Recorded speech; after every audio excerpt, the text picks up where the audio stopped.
I found your secret savings, my sister taunted, waving a thick stack of papers in my face. Thanks for funding my kids' college accounts.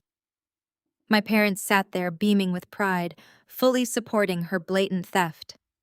What they did not realize was that the encrypted black drive she had stolen from my room was not a savings account. It was federal evidence. And my one phone call was about to bring heavily armed treasury agents crashing through our front door before the dinner plates were even cleared. I am Clara Bennett, 33 years old, and my family just made the biggest, most illegal mistake of their lives.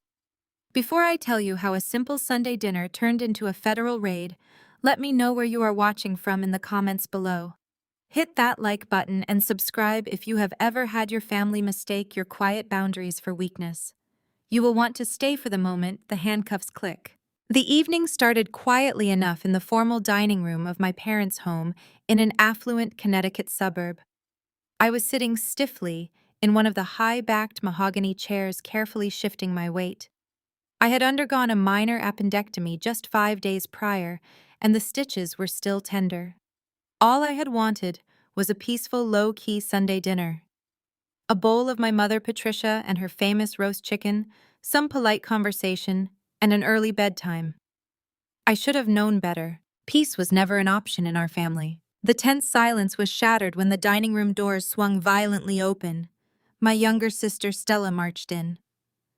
At 30 years old, Stella played the role of the perfect suburban mother to a T. Her hair was perfectly styled, her designer clothes carefully chosen to look casually expensive, but her face was twisted into a triumphant, malicious sneer. She did not walk, she strutted, and she was holding something that made my blood run instantly cold. In her left hand she held a thick manila folder. In her right she carried a heavy black military-grade encrypted hard drive. She marched straight to the center of the table and slammed both items down with so much force that it knocked over my father's crystal wine glass. Dark red liquid spilled across the pristine white linen tablecloth, seeping into the fabric like blood, but nobody even looked at the mess.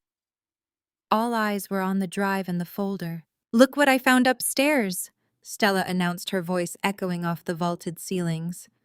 I thought our dear sister was just coming over to recover, but it turns out she brought her little treasure chest with her. I sat frozen for a fraction of a second. My mind raced, calculating the exact level of disaster unfolding before me. Stella had gone upstairs while I was resting. She had rummaged through my personal belongings. She had actively broken the locks on my reinforced work briefcase. "Stella," I said, keeping my voice dangerously low and steady, "you need to hand those back to me right this second. That is not your property." Stella threw her head back and laughed, a sharp grating sound that bounced off the walls. "My property?" she mocked, crossing her arms over her chest. "You have been hiding all this while pretending to be some struggling, boring single accountant. Do you have any idea how selfish you are?" My father Richard leaned forward in his chair. He ignored the spilled wine soaking into his expensive slacks.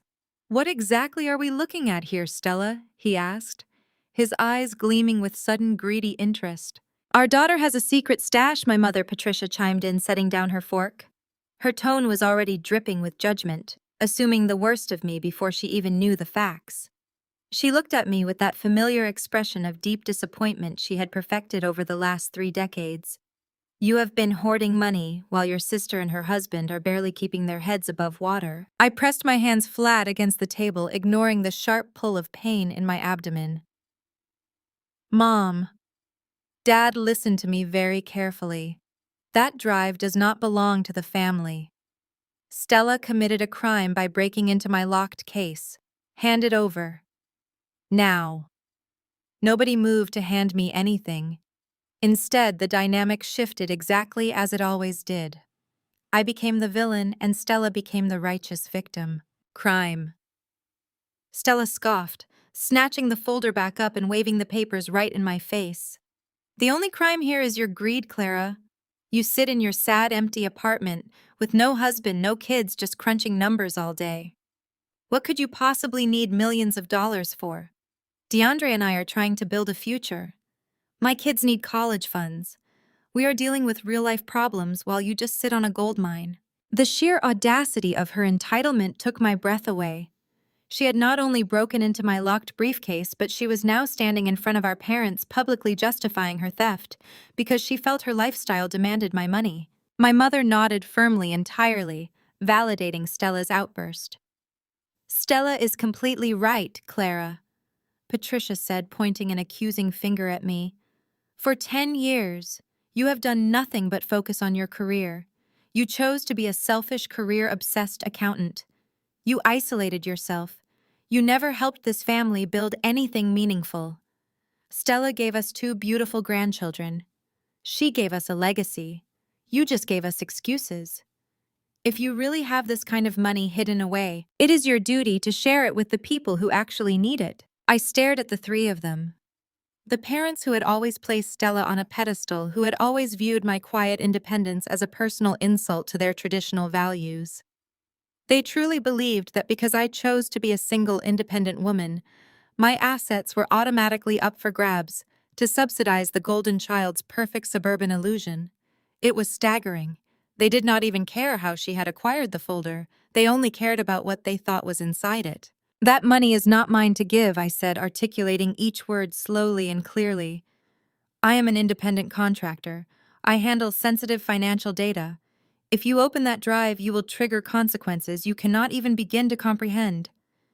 Give it back to me." My father scoffed loudly, waving a hand in my direction. "Stop with the dramatics, Clara. You are a bookkeeper. You balance spreadsheets. You are not a secret agent.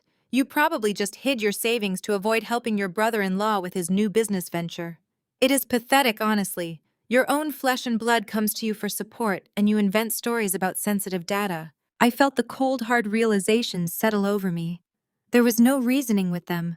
There was no explaining the reality of my job as a forensic accountant. They had spent my entire life putting me in a box, labeling me as the boring, useless middle child who was only good for background noise. They could not fathom that I held actual power, or that the black drive sitting on the dining table was a federal honeypot loaded with seized cartel assets. Stella slammed her hands on the table, leaning closer to me with a vicious glint in her eye. "DeAndre is going to look at this drive," she announced. "And when he cracks your little password, we are going to take what this family deserves. You owe us, Clara. You owe us for being such a disappointment." I sat back in my mahogany chair. The pain from my surgery faded into a dull hum, replaced entirely by a freezing, calculated focus. They had made their choice. They had chosen greed. They had chosen theft. And they had chosen to cross a line that would destroy their pristine upper-class lives forever. I took a slow sip of my ice water, maintaining eye contact with my sister. I was no longer the scapegoat daughter. I was the woman who tracked international money laundering syndicates for a living. And my family had just happily volunteered to step right into my snare. My hand hovered over the table, a brief primal instinct telling me to yank the manila folder back into my possession. But before my fingers could even brush the edge of the cardboard, my father leaned across the table. His large, heavy hand slammed down on top of the documents, dragging them across the mahogany surface, completely out of my reach. He bow-sung the folder close to his chest, his jaw set in a rigid line of defensive authority. "Let us just hold on to this for a moment," Richard said, his voice dropping into the harsh, commanding tone he usually reserved for his underlings at the office. "There is no need to get aggressive, Clara. We are just trying to understand what is going on here." I did not flinch. I did not raise my voice. The physical exertion of reaching had sent a sharp twinge through my fresh abdominal stitches, but I locked the discomfort away. My analytical mind, trained to observe the subtlest anomalies in financial ledgers, immediately shifted into high gear. I watched my father secure the stolen property, noting how naturally he assumed ownership over something that did not belong to him. My mother, Patricia, did not offer a single word of reprimand to Stella for breaking into my briefcase. Instead, she leaned forward, her elbows resting on the stained linen tablecloth, her eyes narrowing as she locked her gaze onto me. "Your father is right," Patricia said, her voice dripping with synthesized righteousness. "Why are you acting like a victim, Clara? Look at your sister. She is practically trembling. You always have this way of making everything about yourself, of creating drama out of thin air, when all we are doing is looking out for the collective good of this family. She took a deep breath, building up the momentum for a full-scale lecture. Let us look at the facts. You are 33 years old. You live in a cramped one-bedroom apartment downtown. You do not have a mortgage. You do not have a husband to support. And you certainly do not have children to feed, clothe, and send to school. Why on earth are you hoarding millions of dollars in a secret account? It is hoarding, Clara. There is no other word for it. It is entirely pathological. You do not need a secret nest egg. You do not deserve to hide resources from the people who gave you life, especially when your sister is out here doing the real hard work of building a family. Think about your nephews, Patricia added, her voice sharp with fake maternal warmth. They deserve a legacy, not a bank statement gathering dust.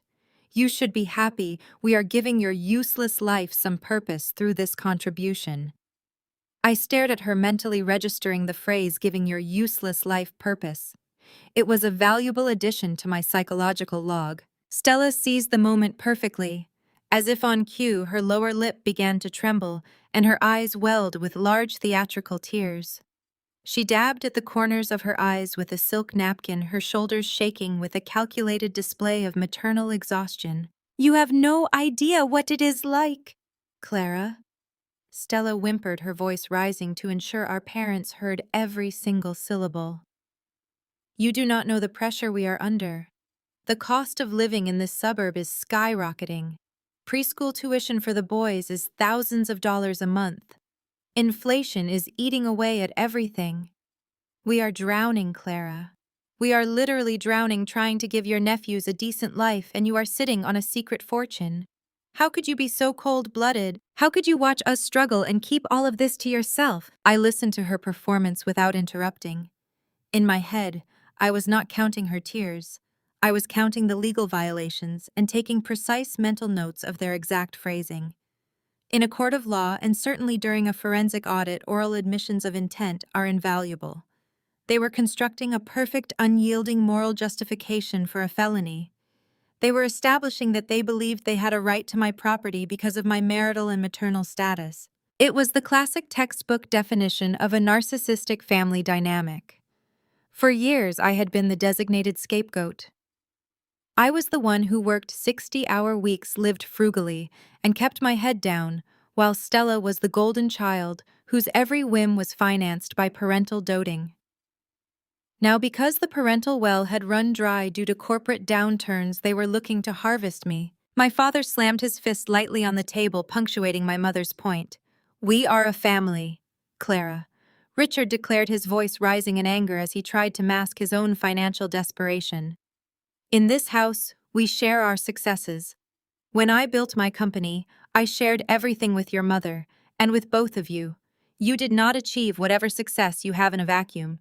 You achieved it because we gave you a stable childhood. So do not come into my dining room and talk about private property. If Stella found these funds, it is a sign. It is a sign that it is time for you to step up and do your part." "Exactly." Patricia huffed, her face flushing with a mixture of anger and greed. "You have always been so tightly wound, so focused on your little accounting contracts, never buying nice things, never taking us on vacations. We thought you were just barely scraping by, and we tolerated your lack of ambition. But to find out you have been sitting on over $3 million, it is disgusting. You do not need that money, Clara. A data analyst, or whatever you call yourself, does not need that kind of capital. It belongs in the hands of people who are actually contributing to society. It belongs to Stella and her husband." I looked at the manila folder sitting under my father's heavy palm. Inside that folder were the top-secret authorization codes and international wire receipts linking a shell company to a black market finance network. They thought they were looking at a ledger of my personal wealth.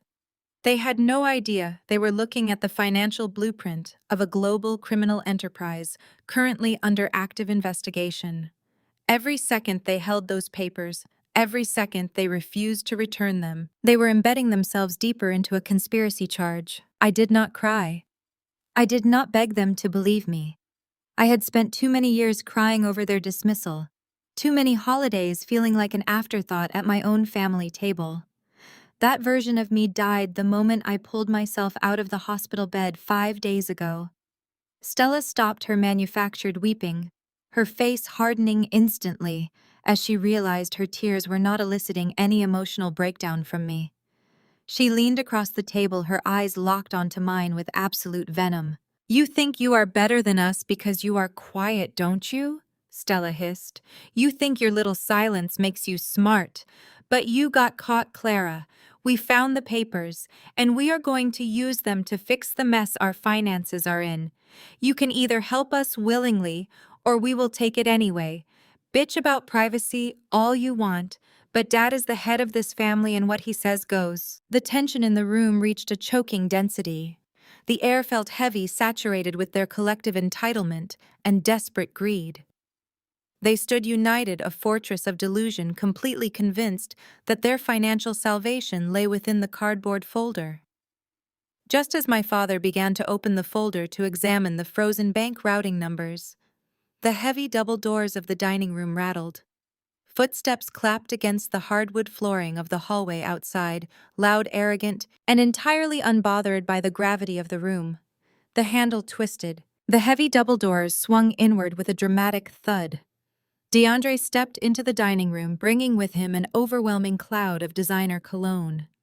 At 32 years old, my brother-in-law carried himself with the unearned swagger of a man who believed his own fabricated press releases. He was a tall, striking African-American man, currently suffocating inside a slim-fit Italian suit that was clearly purchased on credit. The oversized face of his leased Rolex submariner caught the light from the chandelier as he adjusted his cuffs, a nervous habit he deployed whenever he wanted to project wealth. He strutted past my chair without offering so much as a glance in my direction, his expensive leather loafers clicking sharply against the floorboards. "What do we have here?" DeAndre asked, his booming voice shattering the remaining tension in the room. He walked straight to the head of the table where my father sat. Stella immediately brightened, shifting her posture to lean into her husband's arrival. She pointed at the center of the table like an eager child presenting a prize. "Look what we found in Clara's room, babe." Stella beamed, her earlier tears completely vanished. "She has been hiding a fortune from us." DeAndre did not look at the manila folder. His eyes immediately locked onto the heavy black external hard drive resting near my spilled glass of water. A greedy, recognizing gleam flashed across his face.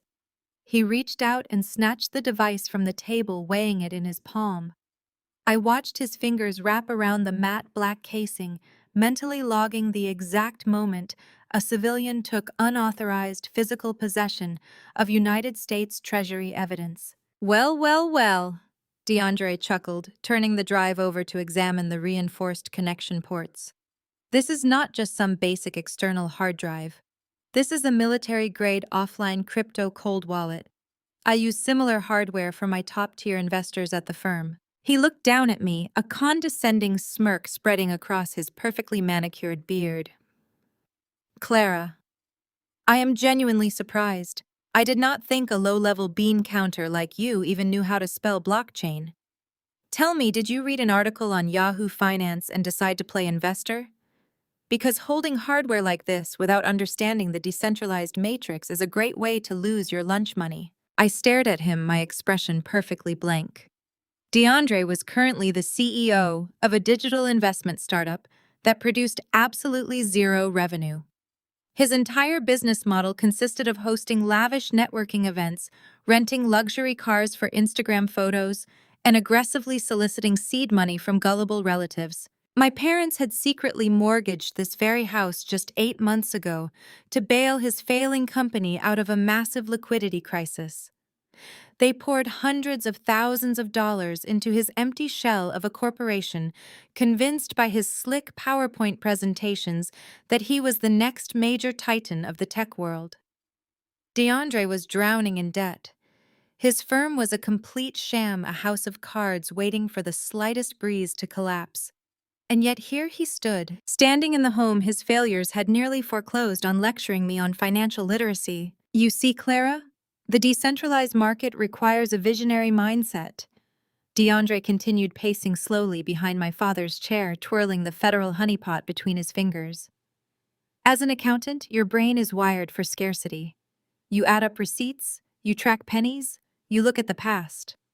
But investors like me, we look at the future. We understand high-yield algorithms and risk assessment. If you actually manage to scrape together a decent portfolio in here, keeping it locked away is practically a crime against this family's potential. He tossed the drive lightly into the air and caught it a casual display of dominance. My mother. Patricia looked at him with absolute adoration, nodding along with every arrogant syllable he uttered. DeAndre is absolutely right, she said, gesturing toward him. He knows how money works in the real world, Clara. He actually creates wealth. All you do is count other people's money. He understands the landscape of modern finance, whereas you just process tax returns for boring corporate drones. You should be listening to him and taking notes instead of glaring at us like a petulant child. DeAndre placed his hands on the back of my father's chair, leaning forward to deliver his grand verdict. The sheer arrogance radiating from his posture was almost suffocating, but it only fueled the cold, calculated fire burning inside my chest. He viewed me as nothing more than a pathetic stepping stone, a convenient bankroll to sustain his illusion of success. "Do not worry, Clara," DeAndre said, his voice dripping with faux magnanimity. "I am not going to let you squander this opportunity. I will take control of this drive. I will integrate these assets into my firm's high-frequency trading algorithm. We will multiply the family's wealth exponentially. I will turn your little conservative savings into generational wealth, and I will even cut you in for a fair percentage of the profits. Consider it a management fee for saving you from your own financial ignorance. You can finally stop working those ridiculous overtime hours and let the men handle the heavy lifting." He tapped the cold wallet against the polished mahogany table, a rhythmic taunting sound. I remained entirely motionless in my chair. DeAndre thought he was taking over my life savings. He thought he was asserting his dominance over the weak, unmarried sister-in-law.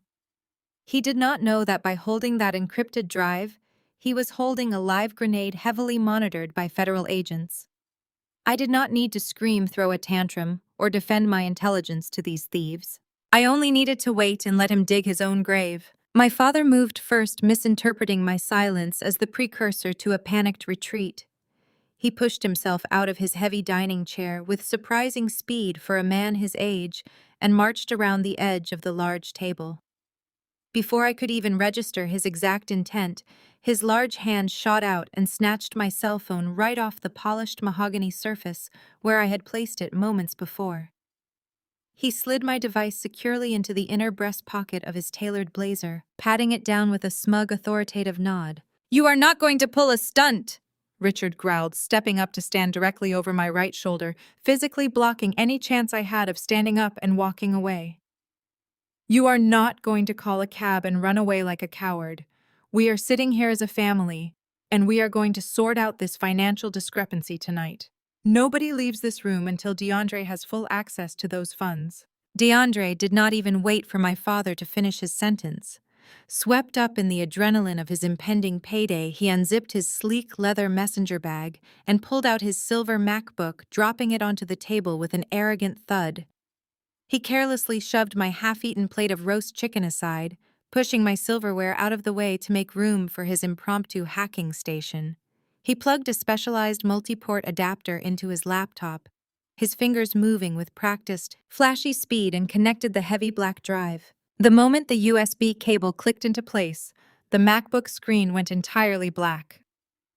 A second later, a stark white command prompt flashed onto the monitor demanding a multi-tier decryption sequence. The interface was brutally minimalist. It required a physical token authentication, a biometric bypass, and a 32-character alphanumeric sequence. DeAndre frowned, his fingers hovering over his trackpad. "This is heavy duty," he muttered, leaning closer to the screen. His arrogant smirk returned a fraction of a second later, emboldened by his own ignorance. "You must have paid an absolute fortune to whoever set up this encryption for you, Clara, but you cannot hide a digital vault from the architect. I have broken past enterprise-level firewalls before breakfast. Give me the password right now. I remained seated, keeping my breathing perfectly even and controlled. I refused to let the pain from my recent abdominal stitches show on my face. My total lack of compliance infuriated my mother. Patricia rounded the table and stood on my left side, essentially boxing me in between her and my father. She leaned heavily over me, her expensive floral perfume cloying and suffocating in the tight, hostile space. She slammed both of her hands down firmly on the wooden armrests of my chair, physically trapping me in place. "Stop playing these ridiculous games, Clara," Patricia hissed, her face hovering just inches from mine.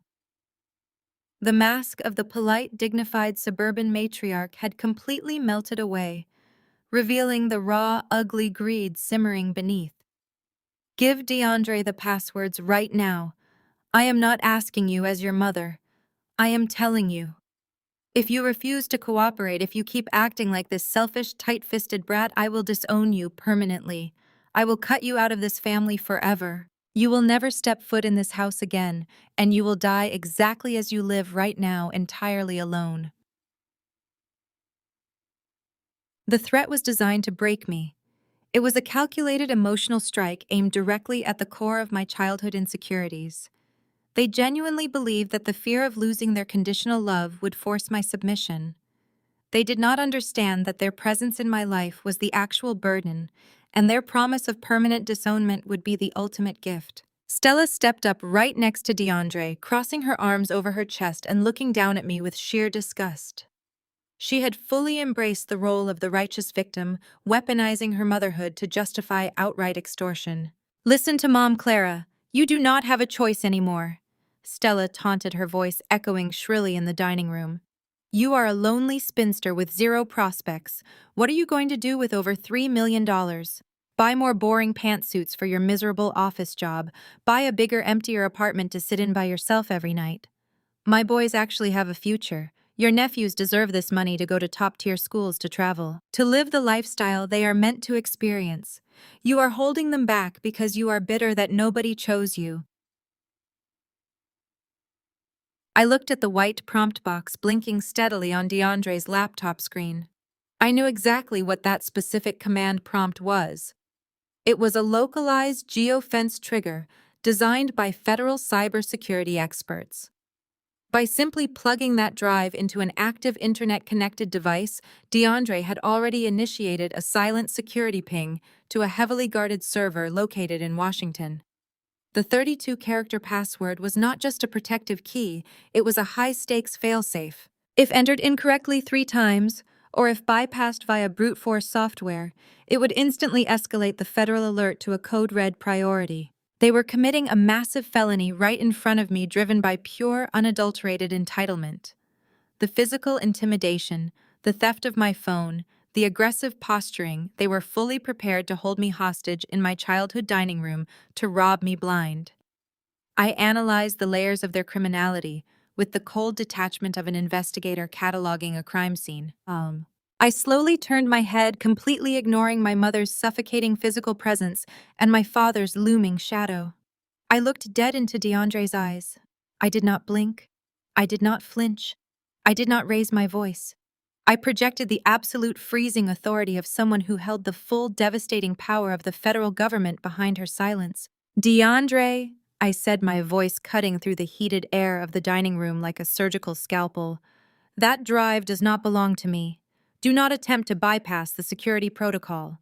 DeAndre threw his head back and let out a booming laugh that shook the crystal chandelier hanging above the dining table. The sound was thick with raw arrogance, vibrating with the certainty of a man who believed he held the world in his palm.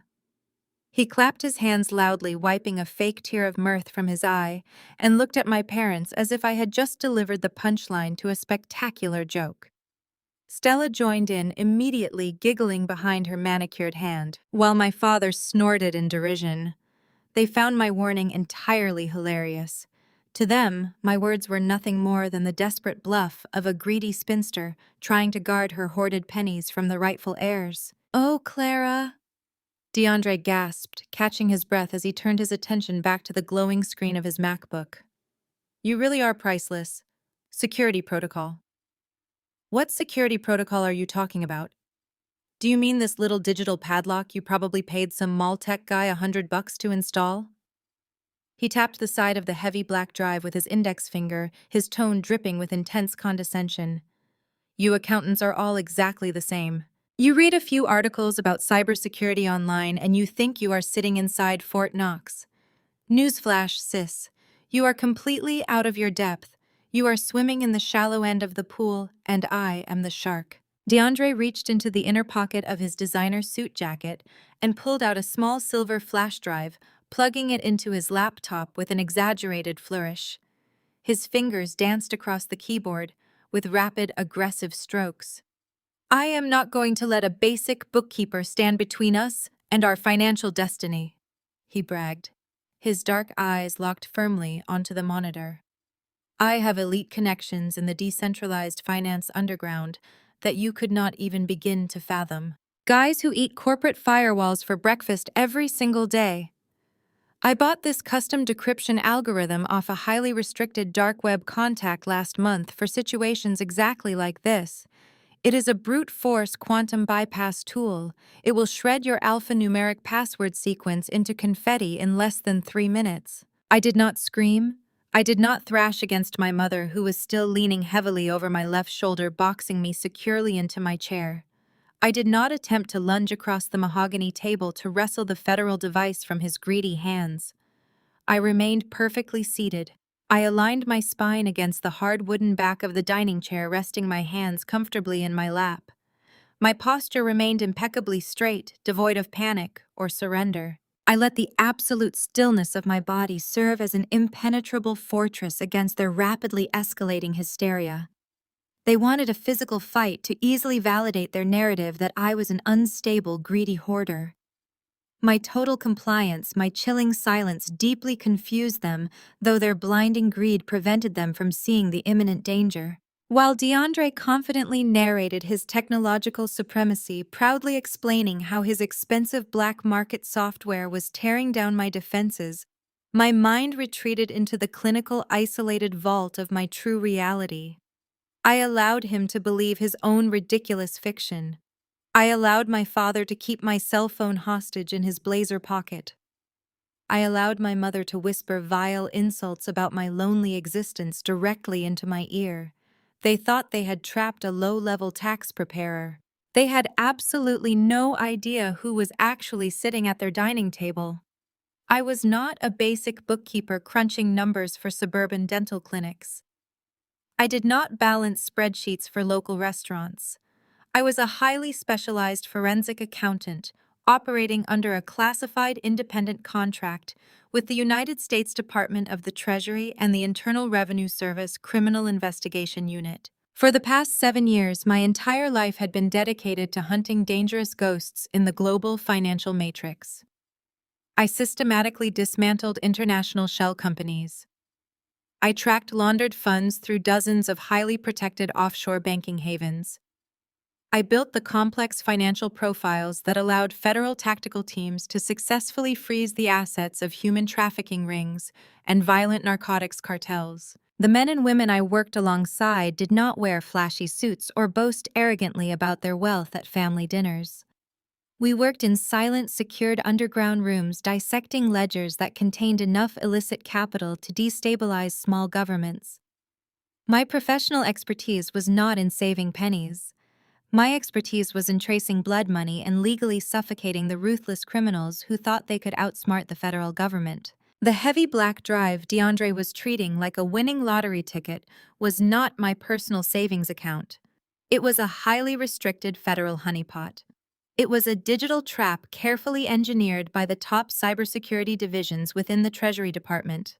It contained seized cryptocurrency wallets and frozen routing numbers linked directly to a massive ongoing federal investigation. The encryption DeAndre was actively attacking with his cheap software was never meant to keep people out.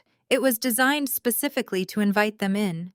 It was a highly sensitive digital tripwire rigged to silently capture the exact IP address, the local MAC address, and the precise geographical coordinates of any unauthorized user foolish enough to attempt a network breach. DeAndre sneered at the screen as a thick green progress bar slowly inched across his computer monitor. "Look at it go!" Richard DeAndre boasted, his voice swelling with unearned pride. "I told you I could crack this firewall easily." I maintained my perfectly neutral gaze, watching the green bar load. I knew exactly what that bar represented. It was the federal tracking beacon establishing a lock on DeAndre's laptop. The green progress bar continued its steady march across DeAndre's screen, a vibrant neon line that my family interpreted as the gateway to their financial salvation. While they stared at that loading screen with unfiltered lust, I sat perfectly still and cataloged the immense gravity of the trap they had just triggered. That matte black casing did not hold my retirement fund. It did not hold a modest portfolio of index funds or a secret stash of suburban savings. That device was a highly classified federal evidence vault. Inside its solid-state memory banks were the meticulously tracked, fully audited ledgers of a violent international cartel network. Specifically, it contained the frozen digital assets and cryptocurrency wallets utilized by a faction of the Sinaloa Syndicate to launder their illicit profits through domestic shell corporations. The United States Treasury Department and the Internal Revenue Service Criminal Investigation Unit had spent 2 agonizing years tracking those specific funds. We had mapped the entire network, traced the complex blockchain transactions across dozens of international borders, and successfully seized the digital wallets. The money inside that drive was currently frozen under strict federal injunctions. The encryption that DeAndre was so proudly attacking with his cheap, dark web software was a carefully constructed illusion. It was not a defensive wall designed to keep skilled intruders out. It was a digital spiderweb designed to trap them the moment they touched it. By connecting that drive to his personal internet-connected laptop and running an unauthorized decryption script, DeAndre had not broken into a secure vault. He had actively triggered a silent, high-priority federal alarm. I watched his fingers hover arrogantly over the trackpad and calculated exactly what the software was doing behind the scenes. He genuinely believed his black market tool was tearing down my defenses, but the federal honeypot was currently executing a rapid, comprehensive data sweep of his entire digital footprint. The system was mapping his hardware. It was logging his precise IP address and pulling the unique MAC address of his machine. It was identifying his local network router, pinging his exact GPS coordinates, and packaging all of that identifying data into an encrypted burst transmission. That highly classified transmission was bouncing straight to a secured monitoring server located in a heavily guarded facility in Washington. Every single keystroke he made was being meticulously recorded. He was actively generating an ironclad digital confession, and he was doing it with a triumphant smile on his face. To the federal agents currently receiving those silent pings, DeAndre was not a desperate failing tech bro trying to steal from his sister-in-law. To the United States government, the person sitting at my dining room table was a hostile actor, actively attempting to breach federal evidence and illegally access frozen cartel money. He was committing federal cyber intrusion. He was tampering with classified government evidence. By intending to move those funds across state or international digital lines, he was preparing to commit felony wire fraud and egregious money laundering. The mandatory minimum sentences for these offenses would effectively end his life as a free man. My parents, by actively participating in the coercion and holding me hostage in my seat, were officially cementing themselves as accessories to a massive federal crime. I reached out and wrapped my fingers around the crystal glass of ice water resting near my plate. The condensation was cold and sharp against my skin. I lifted the glass to my lips and took a slow, measured sip. The chilled water slid down my throat, perfectly mirroring the absolute frost settling over my emotions. My pulse was remarkably steady.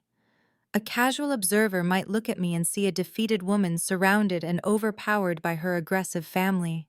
But the reality was that I was the only person in the room who actually understood the lethal stakes of this dinner. I was not the victim here. I was the architect of their impending destruction, and all I had to do was let them continue talking. Stella practically vibrated with excitement, her eyes wide and greedy, as she watched the progress bar hit the halfway mark. My mother, Patricia, leaned closer to the screen, her breathing shallow and rapid, already spending the illicit funds in her mind to fund her luxury country club lifestyle. My father, Richard, stood tall and proud, entirely convinced that his brutal authority had successfully secured his family's financial future. They were a portrait of collective narcissism, completely blinded by their own towering entitlement. They had not asked me a single substantive question about how I acquired the drive. They had not paused to consider why a supposedly boring corporate tax accountant would possess a military-grade offline wallet. Their absolute greed had completely overwritten their basic survival instincts. They believed they were teaching me a lesson about family hierarchy. They believed they were putting the rebellious, selfish middle child back in her designated place. They thought they could simply strip me of my assets, leave me destitute, and carry on with their pristine, wealthy lives without a single consequence. They had no idea that they were currently digging their own graves with eager hands. I did not need to raise my voice to stop them. I did not need to physically fight my father to retrieve the drive. My work was already done. The moment Stella broke the lock on my briefcase, she had set the timer on their total annihilation. I lowered my water glass back to the table, ensuring it did not make a sound against the wood. The quiet click of the ice cubes settling against the crystal was the only noise I made.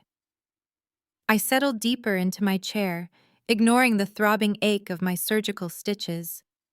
I let the silence stretch, observing them, with the clinical detachment of a scientist watching an experiment reach its inevitable, explosive conclusion.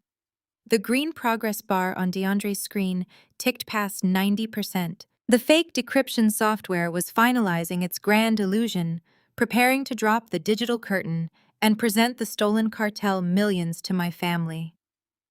They were seconds away from crossing the absolute point of no return, and I was perfectly content to sit back, watch the progress bar finish its lethal march, and let the full weight of the federal government crash down upon their heads. The progress bar hit 95%. I watched the neon green light reflect in DeAndre's greedy eyes. In the grand scope of my career, I have watched dozens of criminals seal their own fates. Cartel bosses, corrupt politicians, and money launderers who thought they were entirely untouchable. I never felt a shred of pity for any of them. But sitting in my childhood dining room watching my own family salivate over stolen blood money, a fleeting sense of moral obligation flickered through my chest. I did not want to save them from the consequences of their actions. I simply needed to know for my own absolute peace of mind that I had given them every possible opportunity to walk away. I needed to offer them one final exit before the steel door slammed shut permanently. I placed my water glass down on the table. The sharp clink of crystal against mahogany briefly cut through the hum of DeAndre's laptop cooling fan. I leveled my gaze directly at my brother-in-law. The arrogant smile was still plastered across his face, his fingers poised over the keyboard, completely ready to hit the final execution command. DeAndre listened to me carefully, I said. My voice was entirely devoid of emotion, stripping away any trace of familial familiarity. I delivered the words with the precise clinical cadence of a federal operative stating the facts of law. If you break that final firewall and attempt to move those assets, you will be committing felony wire fraud, tampering with federal evidence, and violating the Patriot Act. Disconnect the drive right now. For a fraction of a second, DeAndre froze.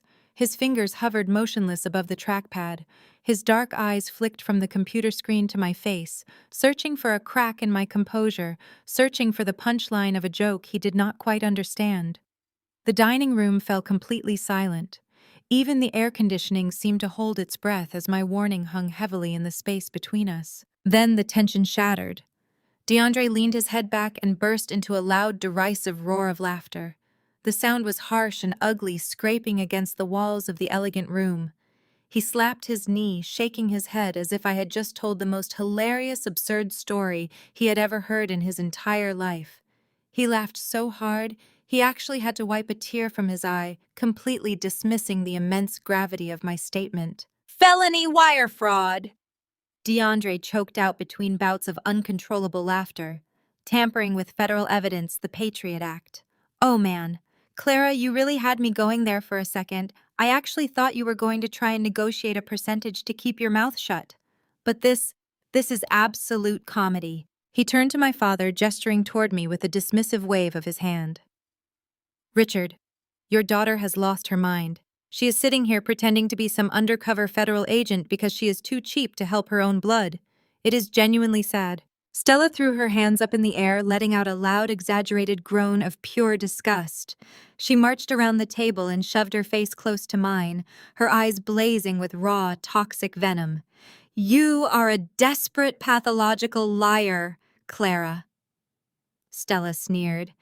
Her breath smelled like expensive white wine and sheer malice. You sit in your apartment every single night binge-watching crime shows because you have absolutely no real life of your own. And now you think you can use big legal words to scare us? She slammed her hand on the table next to my plate. You think throwing around terms like the Patriot Act is going to make DeAndre unplug that drive? You are pathetic. You are so terrified of parting with your little savings account that you are actually making up federal crimes to keep it. Do you hear yourself? You sound completely insane. You are just a glorified human calculator.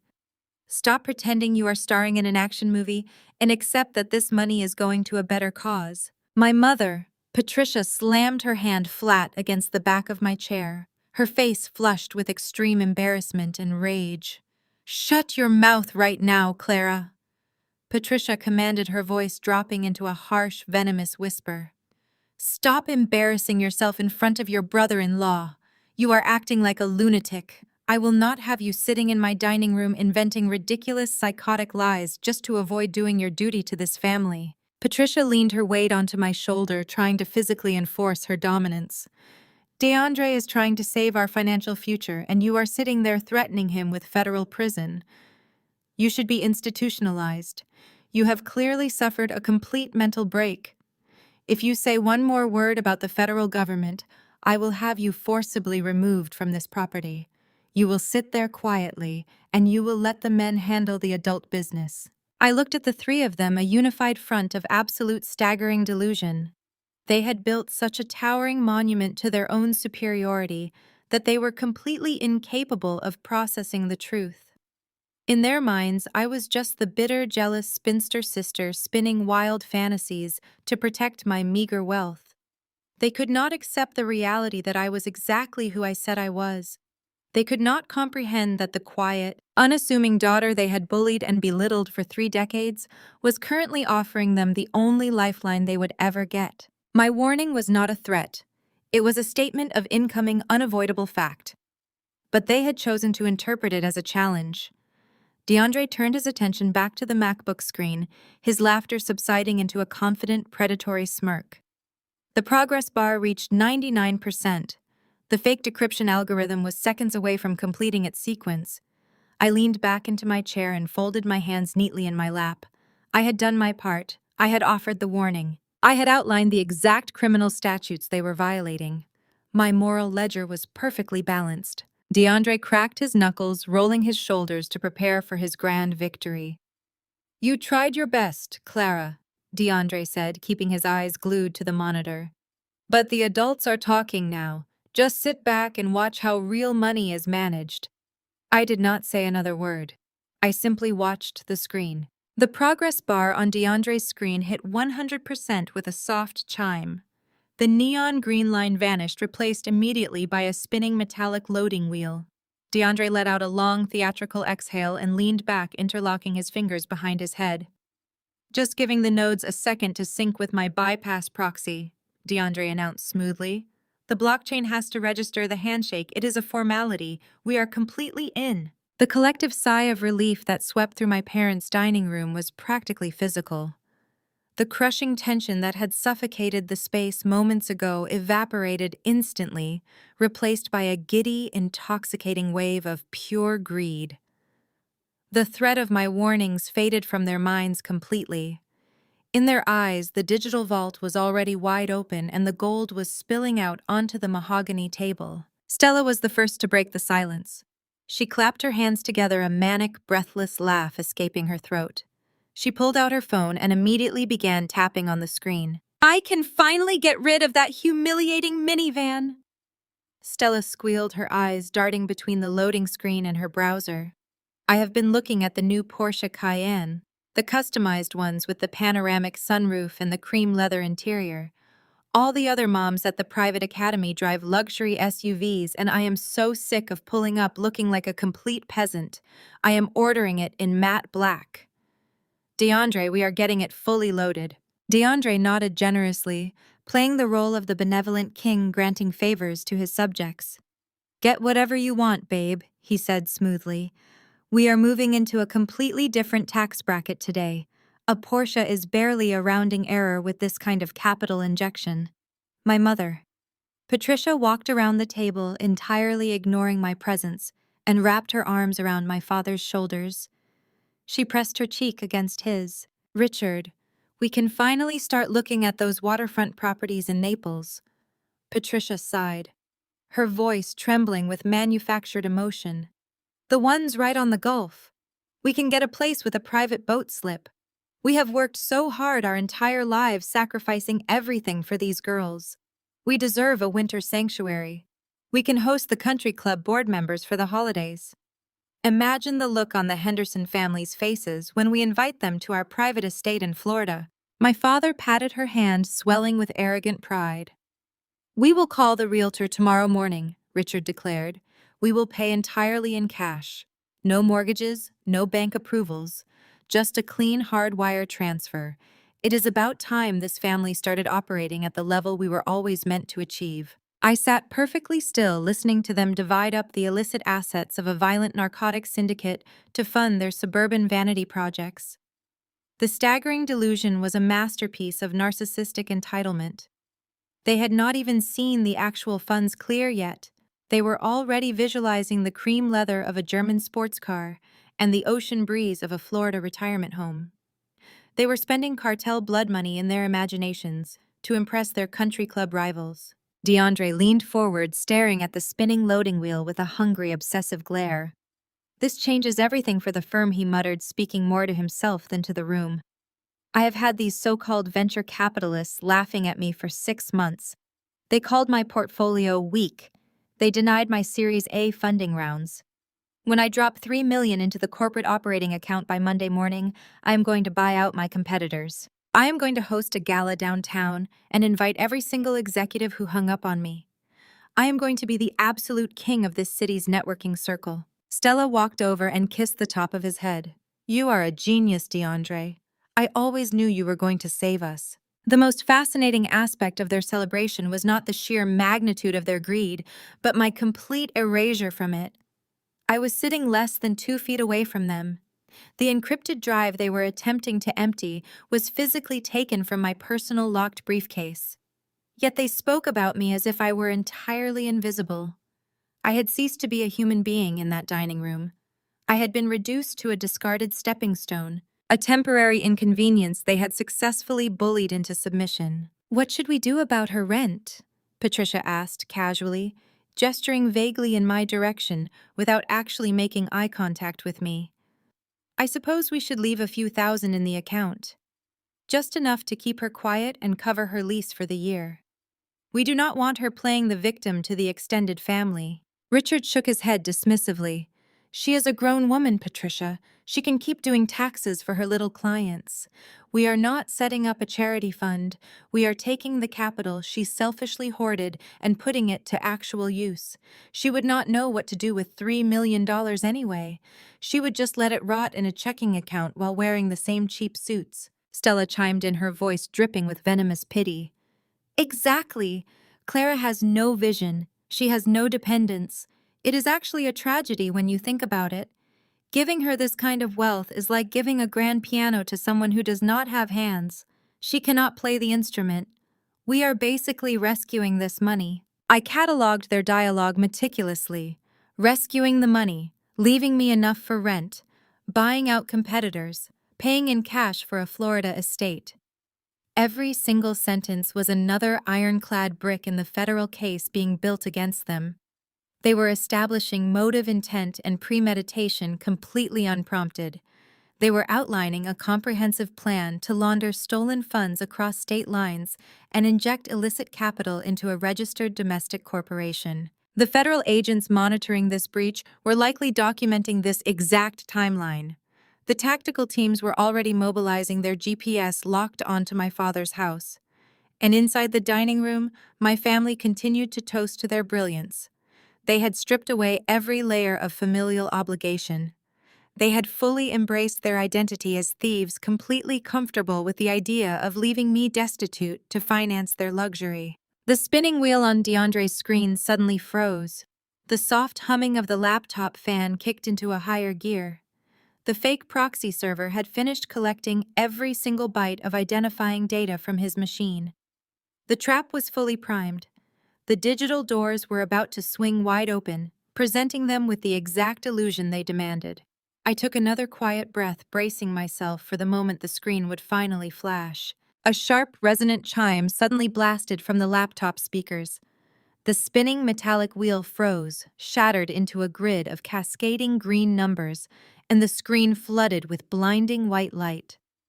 DeAndre let out a guttural gasp of pure, unfiltered triumph as his dark web interface melted away.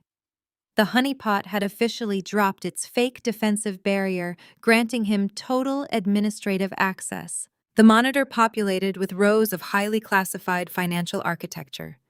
Black market ledgers routing numbers for offshore accounts based in the Cayman Islands, and a complex matrix of decentralized cryptocurrency wallets filled the display. It was a digital map of a sprawling criminal empire. In the top right corner, rendered in bold, undeniable emerald font, was the cumulative balance, exactly $3,200,000. The dining room erupted into an absolute frenzy. The sound was deafening, a chaotic explosion of greed that rattled the crystal glassware on the table. Stella let out an ear-piercing shriek of absolute euphoria. She grabbed the edges of the mahogany table, jumping up and down in her expensive heels like a teenager who had just won the lottery. Her manicured nails tapped frantically against the wood as she screamed about the matte black Porsche and the elite private school tuitions for her boys. The sheer volume of her joy was staggering, completely devoid of any guilt or hesitation. She was staring at a stolen fortune, and she felt nothing but righteous entitlement. Patricia threw her arms around DeAndre's neck, practically suffocating him in a tight, desperate embrace. She kissed him squarely on the cheek, leaving a smear of expensive red lipstick on his jawline. "You are the true savior of this family, DeAndre." She praised, her voice trembling with manufactured devotion. "You cracked it. You actually cracked it. I knew you were brilliant. I knew you were the only one who could fix this mess. You have given us our lives back." "My father." Richard slapped DeAndre hard on the back, a heavy gesture of ultimate patriarchal approval that he had never, not once in 33 years, bestowed upon me. "I am getting the champagne," Richard announced, his chest puffed out with arrogant pride. "We are celebrating properly. Only the best for my son." He pivoted on his heel and marched toward the kitchen, his footsteps echoing with the confidence of a man who believed he had just outsmarted the universe and secured his permanent winter estate in Florida. DeAndre did not immediately reach for the keyboard to initiate the transfer. Instead, he soaked in the adulation. He unbuttoned his tight suit jacket, leaning back so far in his chair that the front legs nearly lifted off the floor. He crossed his arms over his chest, rolling his shoulders with the swagger of a conquering king. He locked eyes with me and flashed $1 million predatory smile, his teeth bright against his perfectly trimmed beard. He looked at me as if he had just vanquished a formidable enemy, completely oblivious to the silent, invisible tripwire he had just crossed. I remained entirely still. The sheer ignorance required to look at a highly complex, compartmentalized cartel ledger and assume it was just a standard personal savings account was staggering. The funds were spread across multiple dummy corporations and encrypted wallets that required multi-signature authentication from international money launderers. Yet DeAndre believed his cheap software had magically bypassed the world's most dangerous criminals. He thought he was a technological genius. I knew he was a dead man walking. The interface he was staring at so lovingly was not a banking portal. It was a flawless mirror reflecting his illicit actions directly to the Cybersecurity Division of the United States Treasury. By unlocking that screen, he had triggered a cascade of automated federal protocols. The honeypot was now actively syncing with his machine, embedding tracking scripts deep into his operating system, silently copying his hard drive and transmitting a continuous, undeniable stream of evidence to Washington. "Look at all those zeros," Stella breathed, leaning over her husband's shoulder, her eyes wide with intoxicating greed. "It is beautiful." "Clara, how did you even know how to set up an offshore account? Did you read a manual for lonely cat ladies?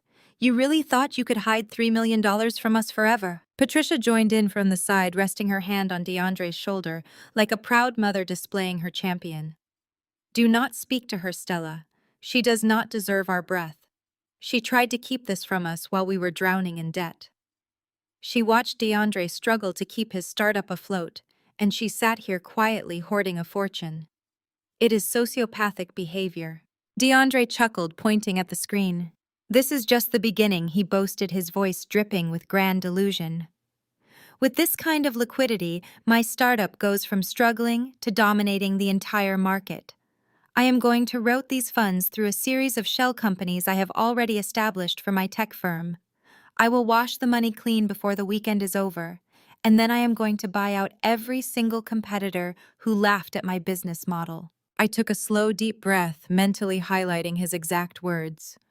"Route these funds, wash the money clean." He was eagerly detailing a comprehensive money laundering scheme out loud in front of witnesses while connected to a live federal wiretap. He was doing my job for me. Richard marched back into the dining room carrying a bottle of vintage champagne he had been saving for a special occasion, along with 4 crystal flutes. He popped the cork with a loud celebratory bang that echoed off the vaulted ceiling. The golden liquid bubbled over the rim as he hastily poured the drinks, handing them out to Stella, Patricia, and DeAndre. He did not pour one for me. I was officially excised from the family circle, discarded the moment my supposed usefulness had been extracted. "A toast," Richard commanded, raising his glass high into the air. "To DeAndre for having the vision to secure our future, and to family for always taking care of its own." They clinked their glasses together, a sharp, clear sound of unified betrayal. They drank deeply, their faces flushed with the thrill of stolen wealth. They were toasting to their own federal indictments. They were celebrating the exact moment their lives were irrevocably destroyed. The champagne was nothing more than a symbol of their terminal hubris. DeAndre set his empty glass down next to the laptop. "All right," he said, cracking his knuckles and leaning forward, his eyes locked on the glowing green balance. "Time to move the capital. Let us get this money into my corporate account where it belongs." I watched his fingers settle onto the trackpad, ready to execute the final damning transaction. His index finger tapped against the smooth surface of the trackpad, moving the cursor with predatory precision. He minimized the main ledger screen and opened a secondary routing portal, completely convinced he was navigating a secure offshore clearinghouse. I knew the interface he was looking at was a simulated bridge specifically designed to capture the destination routing and transit numbers of any illicit transfer attempt. DeAndre leaned closer to the monitor, his dark eyes reflecting the harsh white glare of the data fields. He began pulling up his own corporate banking information on his phone, preparing to link his fraudulent tech startup directly to the seized cartel assets. As DeAndre inputted the first string of routing digits, my father circled the table with the open bottle of champagne. He topped off Stella's glass, causing her to giggle and bounce on her heels. He poured a generous measure for Patricia, who held her crystal flute with both hands like a sacred chalice. Finally, he stepped up beside DeAndre, carefully filling the glass resting next to the laptop. He did not even look in my direction. He walked right past my chair, leaving the space in front of me entirely empty. It was a deliberate, calculated physical snub meant to symbolize my official excommunication from their newly minted dynasty of wealth. Richard stepped back to the head of the table and raised his glass high. To family, he announced, his voice booming with the unchecked arrogance of a man who believed he had just conquered the financial world. To absolute loyalty, and to making smart, aggressive investments that secure our bloodline for generations to come. Patricia raised her glass, her eyes shining with tears of pure, unadulterated greed. To DeAndre, she added, her voice trembling, the man who finally brought true success into this house. Stella clinked her glass against her husband's shoulder. To our future, she cheered. They drank deeply, swallowing the expensive champagne with ravenous enthusiasm.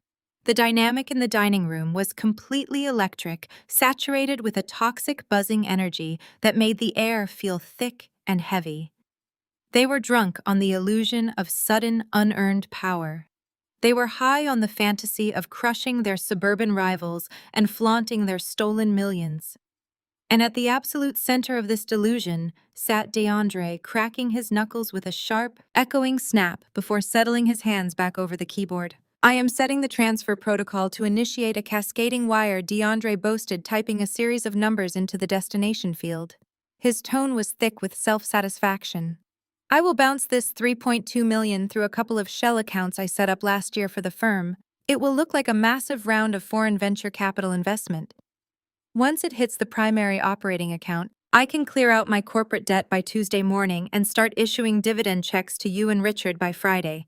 We are going to be bulletproof. I sat perfectly still, observing the exact mechanics of his self-destruction.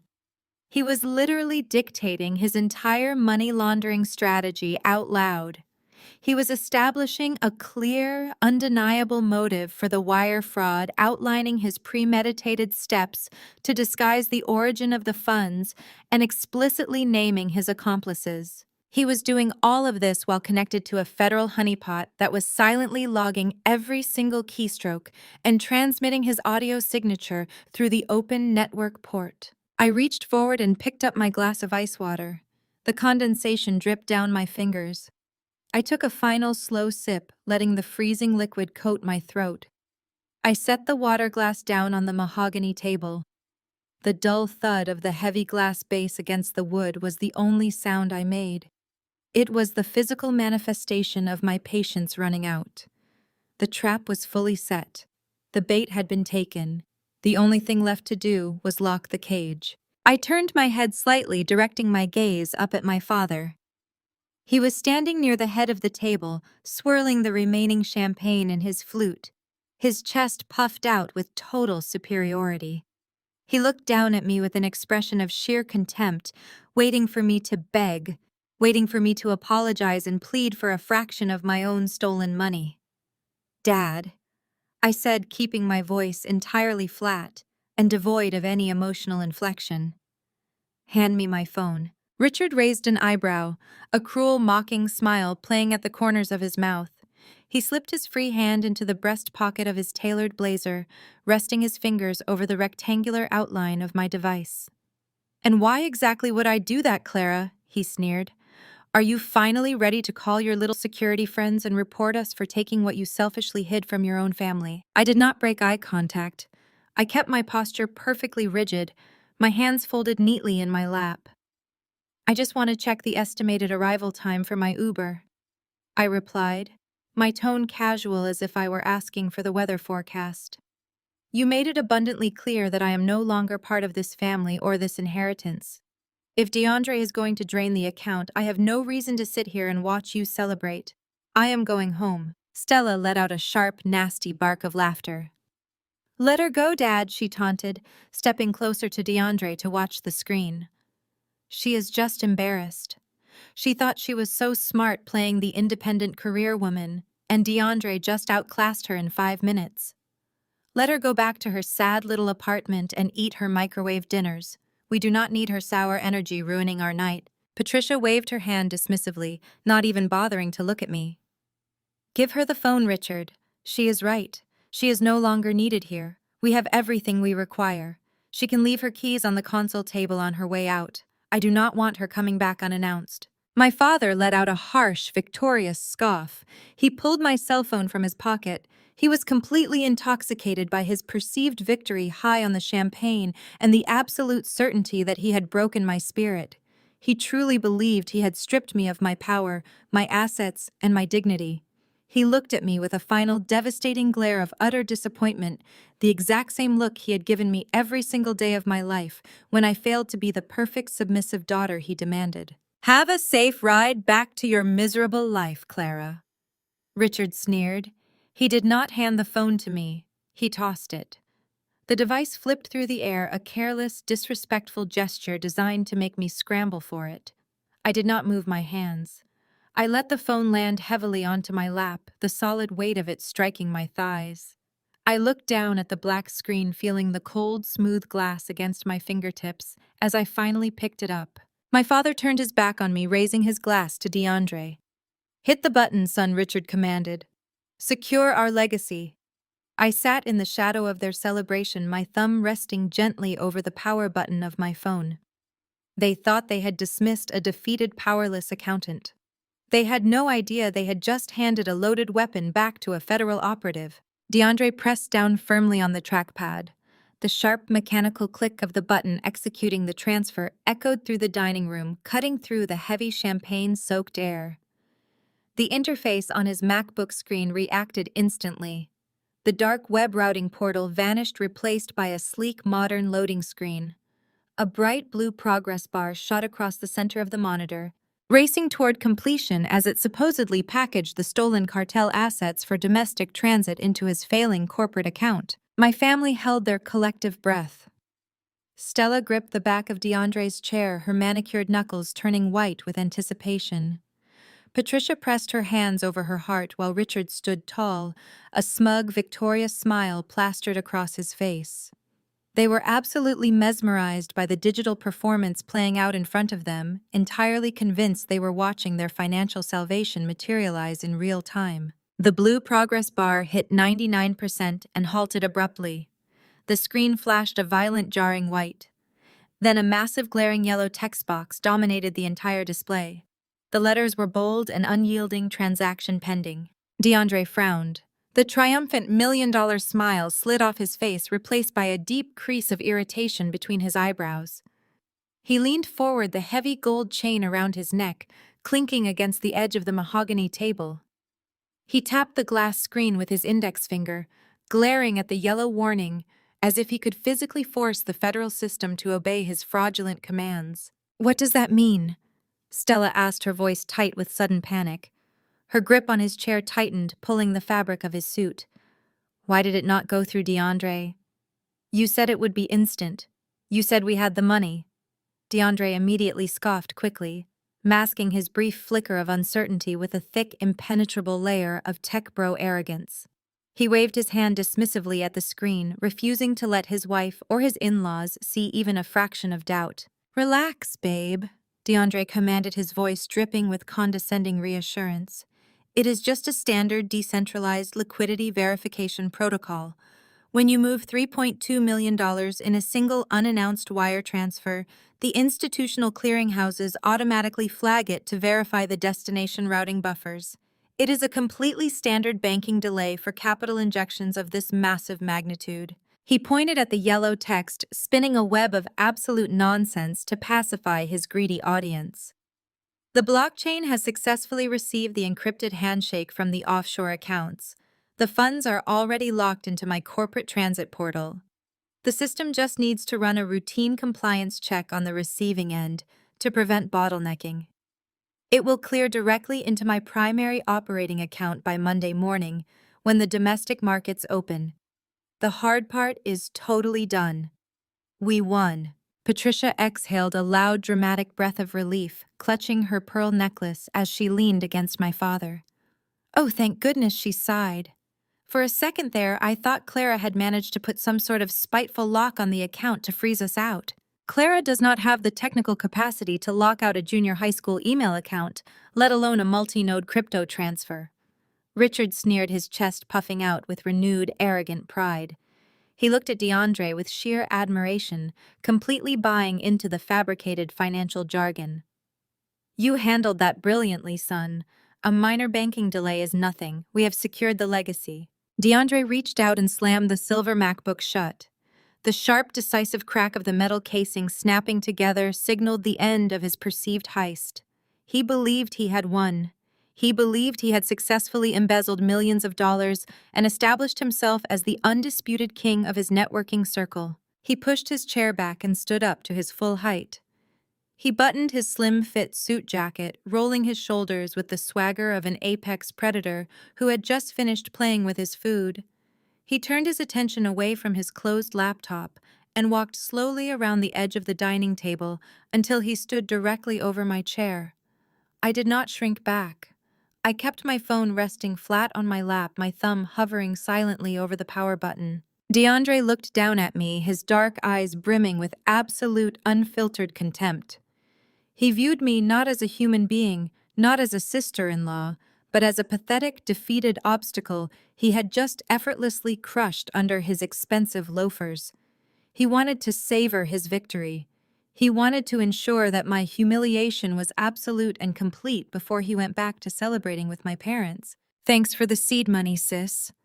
DeAndre taunted, his voice loud and clear intentionally, projecting his words so Richard and Patricia could enjoy the spectacle of my defeat. "Do not worry about your rent next month. Once the pending transaction clears the blockchain on Monday, I will have my executive assistant wire you a few $1,000s so you do not get evicted from that depressing little shoebox of yours.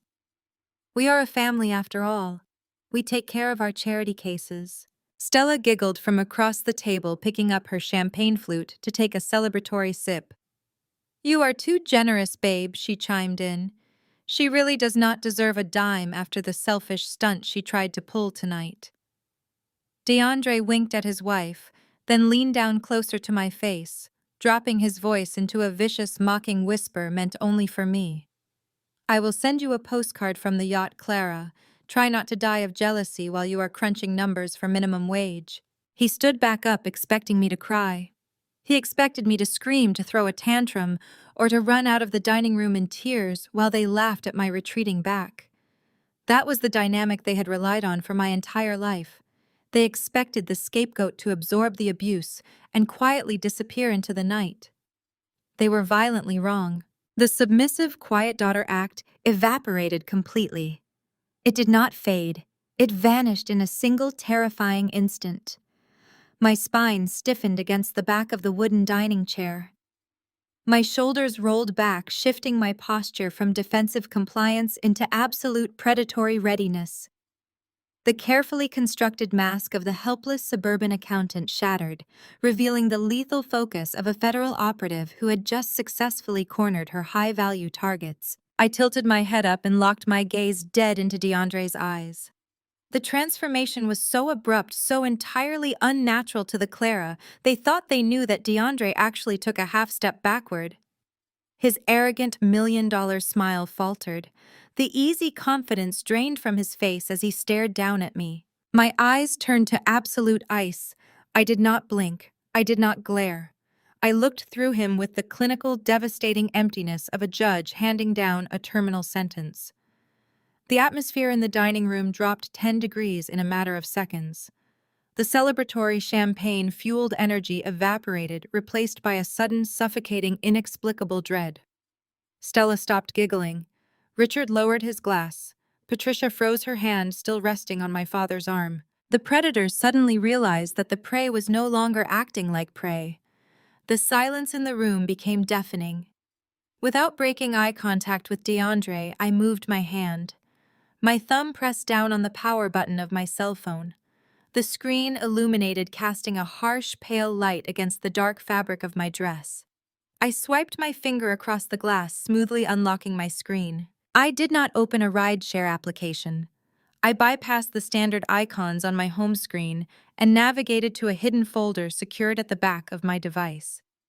With a precise tap, I launched a highly secured, encrypted communication interface. The app did not have a flashy name or a colorful logo. It was a solid gray square that immediately required a secondary biometric scan to open. I pressed my thumb against the sensor. A green checkmark flashed across the display, followed instantly by a sterile black dialing pad. Stella was watching me closely from across the mahogany table. The triumphant, malicious glow on her face had begun to curdle into something else entirely. She shifted her weight from one foot to the other, the fabric of her expensive designer dress rustling loudly in the suffocating heavy quiet of the dining room.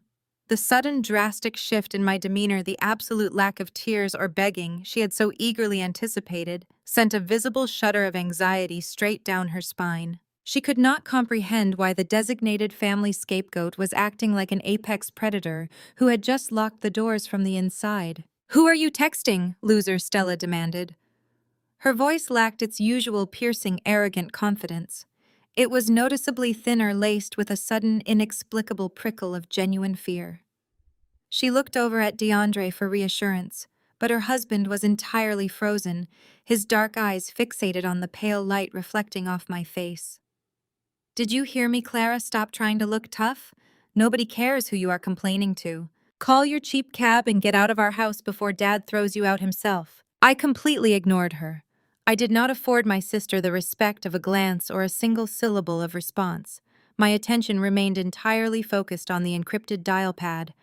I punched in a classified direct line sequence. It was not a standard 10-digit phone number.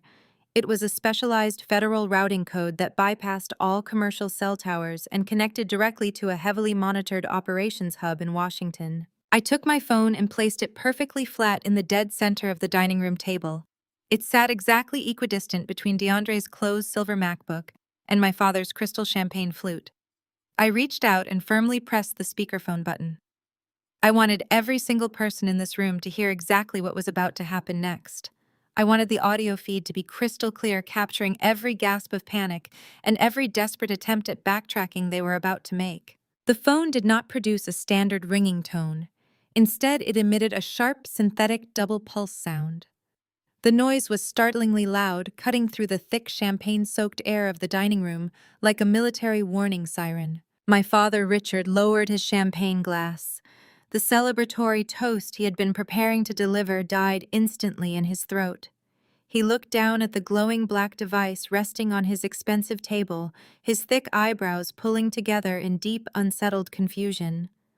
Patricia took a hesitant step backward, her hand dropping limply from Richard's shoulder. She looked at me, then down at the phone, her manufactured maternal superiority entirely overridden by a creeping, icy dread. DeAndre stopped breathing. His hands, which had been resting arrogantly on his hips just seconds prior, slowly fell to his sides. The million-dollar smile that had dominated his face began to literally slide off. The muscles in his jaw slackened. His broad, confident posture collapsed inward, shrinking under the weight of an invisible crushing force. He stared at the encrypted screen, his brain desperately trying to calculate why a boring corporate accountant possessed military-grade communication software. The arrogance that had fueled his entire digital heist was rapidly evaporating, leaving behind a hollow, terrified shell of a man. The synthetic pulse sounded exactly twice. On the third beat, the line connected with a sharp, definitive click. The ambient noise of a busy high-tech operations center flooded from the small phone speaker and filled my parents' suburban dining room. The distinct sound of rapid typing, low background chatter, and the heavy hum of massive data servers painted an auditory picture that was completely alien to this wealthy neighborhood. Then a voice cut through the digital static. It was deep, gravelly, and radiated absolute, uncompromising authority. It was the voice of a man who commanded tactical strike teams, authorized federal warrants, and orchestrated the dismantling of global financial networks.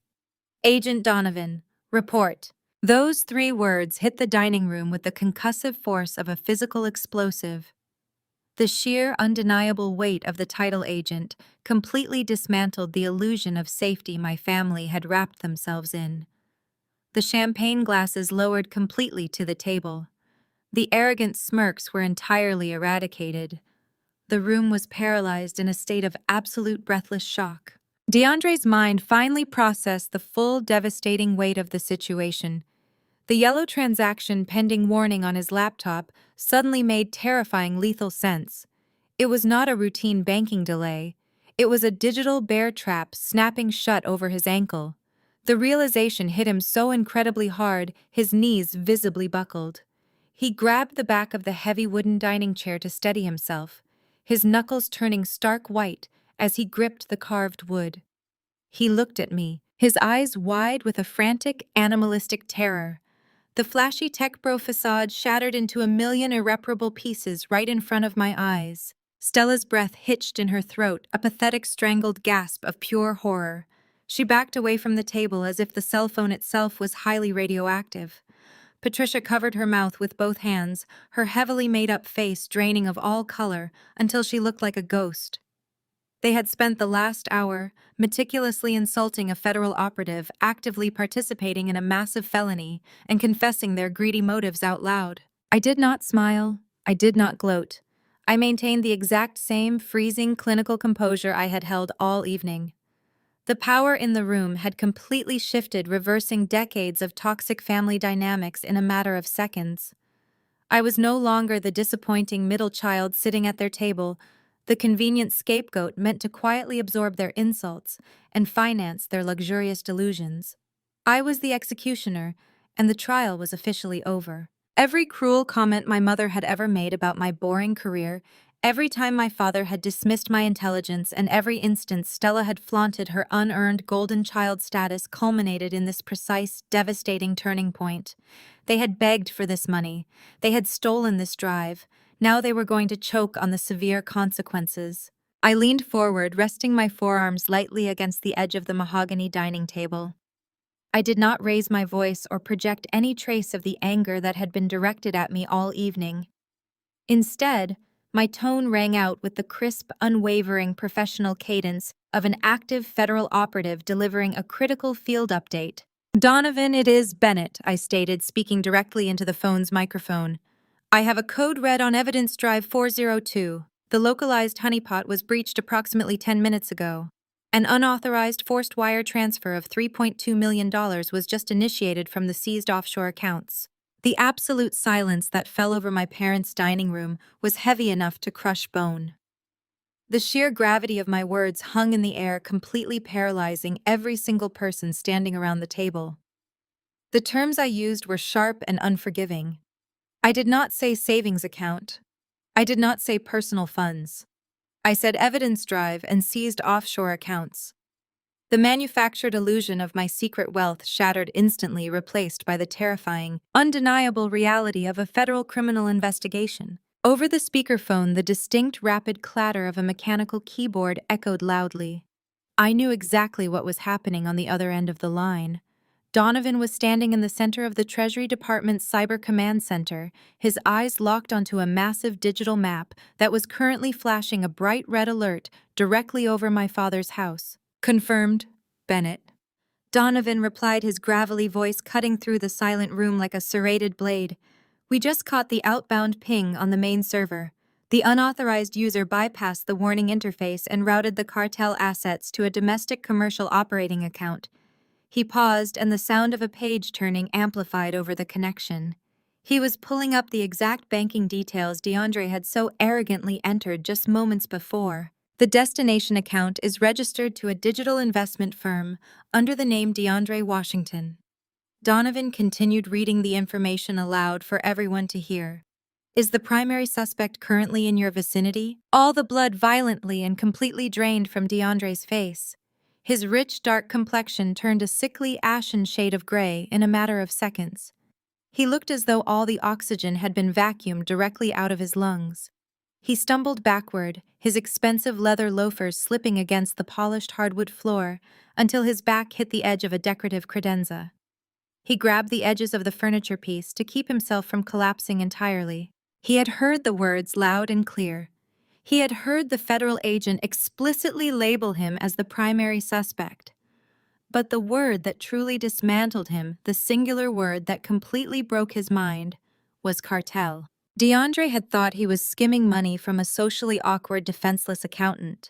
He thought he was playing a harmless game of family extortion. He never in his wildest nightmares imagined that he had just forcefully attached his personal name, his home address, and his business banking routing numbers to the illicit, heavily monitored capital of a violent international narcotics syndicate. He had not just invited the wrath of the United States government into his life. He had painted a massive target on his own back for the most ruthless criminal organization on the planet. Stella let out a strange, high-pitched sound, a strangled whimper that got caught in her throat. She looked at her husband, expecting him to assert his dominance, expecting the flashy, confident tech CEO to shut down my supposed prank. But DeAndre could not even formulate a coherent sentence. His mouth hung open, his chest heaving as he stared at the silver MacBook sitting on the table. The screen still displayed that glaring yellow warning text, "Transaction pending." It was no longer a symbol of his victory. It was his digital death warrant. My mother. Patricia pressed a trembling hand against her chest. Her eyes darted wildly between me, the cell phone, and DeAndre. The flawless, confident matriarch who had spent the entire evening insulting my existence was entirely gone. She was rapidly realizing that her demand for my money, her aggressive physical intimidation, and her enthusiastic support of DeAndre's theft had made her an active participant in this nightmare. She had cheered for him. She had toasted to his crime with vintage champagne. Richard stood completely frozen at the head of the table. The crystal flute in his hand shook so violently that drops of champagne spilled over the rim and splashed onto his expensive shoes.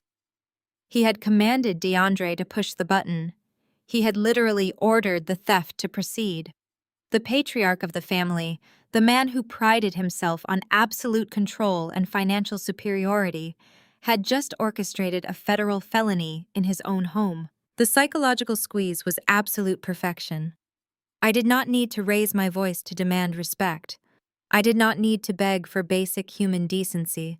I simply sat in my chair and let the devastating, uncompromising power of federal law enforcement wash over them. Every single cruel insult they had hurled at me over the last 2 hours was being paid back with devastating interest.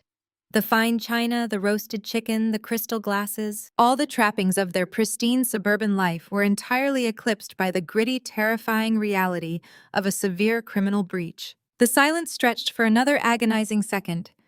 Donovan's voice crackled over the speaker again, sharp and demanding. "Bennett, I repeat, is the suspect currently in your vicinity? Secure the perimeter if he attempts to flee." DeAndre looked at me, his eyes begging for mercy. The arrogant, condescending man who had just mocked my entire career was entirely gone. He silently mouthed the word, "please," shaking his head side to side in a pathetic, desperate plea. He wanted me to lie. He wanted me to tell the federal agent that it was a mistake, a glitch, a simple misunderstanding among family members. He wanted the quiet, submissive sister-in-law to fall back into line and protect the golden child's husband from the consequences of his own monumental greed. I looked at the man who had mocked my career. I looked at the sister who had broken into my private property. I looked at the parents who had told me my life was useless because I refused to finance their luxurious delusions. I felt absolutely nothing for any of them. The familial bond had been permanently severed the moment they decided to steal from me. I leaned closer to the phone, keeping my eyes locked dead onto DeAndre's terrified face. I made sure my voice was crystal clear, ensuring that the federal recording devices captured every single syllable of my confirmation. "Affirmative, Donovan," I said smoothly. "The suspect is sitting directly across from me. He bypassed the security protocols using third-party software." Over the speakerphone, Donovan let out a sharp breath. The standard, procedural tone vanished from his voice, replaced instantly by the lethal, aggressive edge of a federal agent moving into active operational mode. "Understood," Bennett, Donovan commanded. "We are locking down his entire financial portfolio right now. Every domestic and international account registered to DeAndre Washington is being frozen under federal mandate. We are dispatching a tactical team to your exact GPS coordinates. ETA is 5 minutes. Keep him there. Do not let him destroy the hardware." "Copy that," I replied. I pressed my finger against the red button on my screen. The call disconnected with a sharp, heavy beep. For one agonizing second, the dining room remained trapped in a vacuum of silence. No one inhaled. No one blinked. The sheer crushing reality of that 5-minute countdown hung suspended over the mahogany table like a guillotine waiting to drop. Then the fragile illusion of their perfect suburban life violently shattered. The crystal champagne flute slipped right through my mother Patricia's trembling fingers. It plummeted to the floor, exploding into jagged, glittering shards across the expensive hardwood. The vintage champagne splashed wildly, staining the pristine white baseboards and soaking into the imported Persian rug. Patricia let out a breathless, horrifying gasp, backing away from the table as if the spilled alcohol were highly corrosive acid. She clutched her chest, her carefully maintained composure entirely destroyed by the promise of a federal raid. Stella shattered the quiet with a blood-curdling shriek. It was not her usual theatrical cry designed to garner sympathy. It was a raw, visceral scream of sheer terror. She slammed her hands onto the table, causing the remaining silverware to rattle violently. "Tell me this is a joke!" Stella screamed, her voice cracking as she stared wildly at me. "Tell me this is one of your sick, twisted little pranks, Clara. Tell me you hired some actor to scare us because you are jealous. You are making this up. You have to be making this up. Nobody is coming here." I did not offer her a single word of comfort.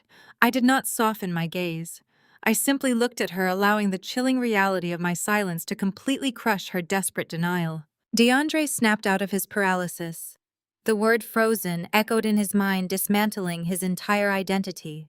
His accounts were gone. His company assets were gone.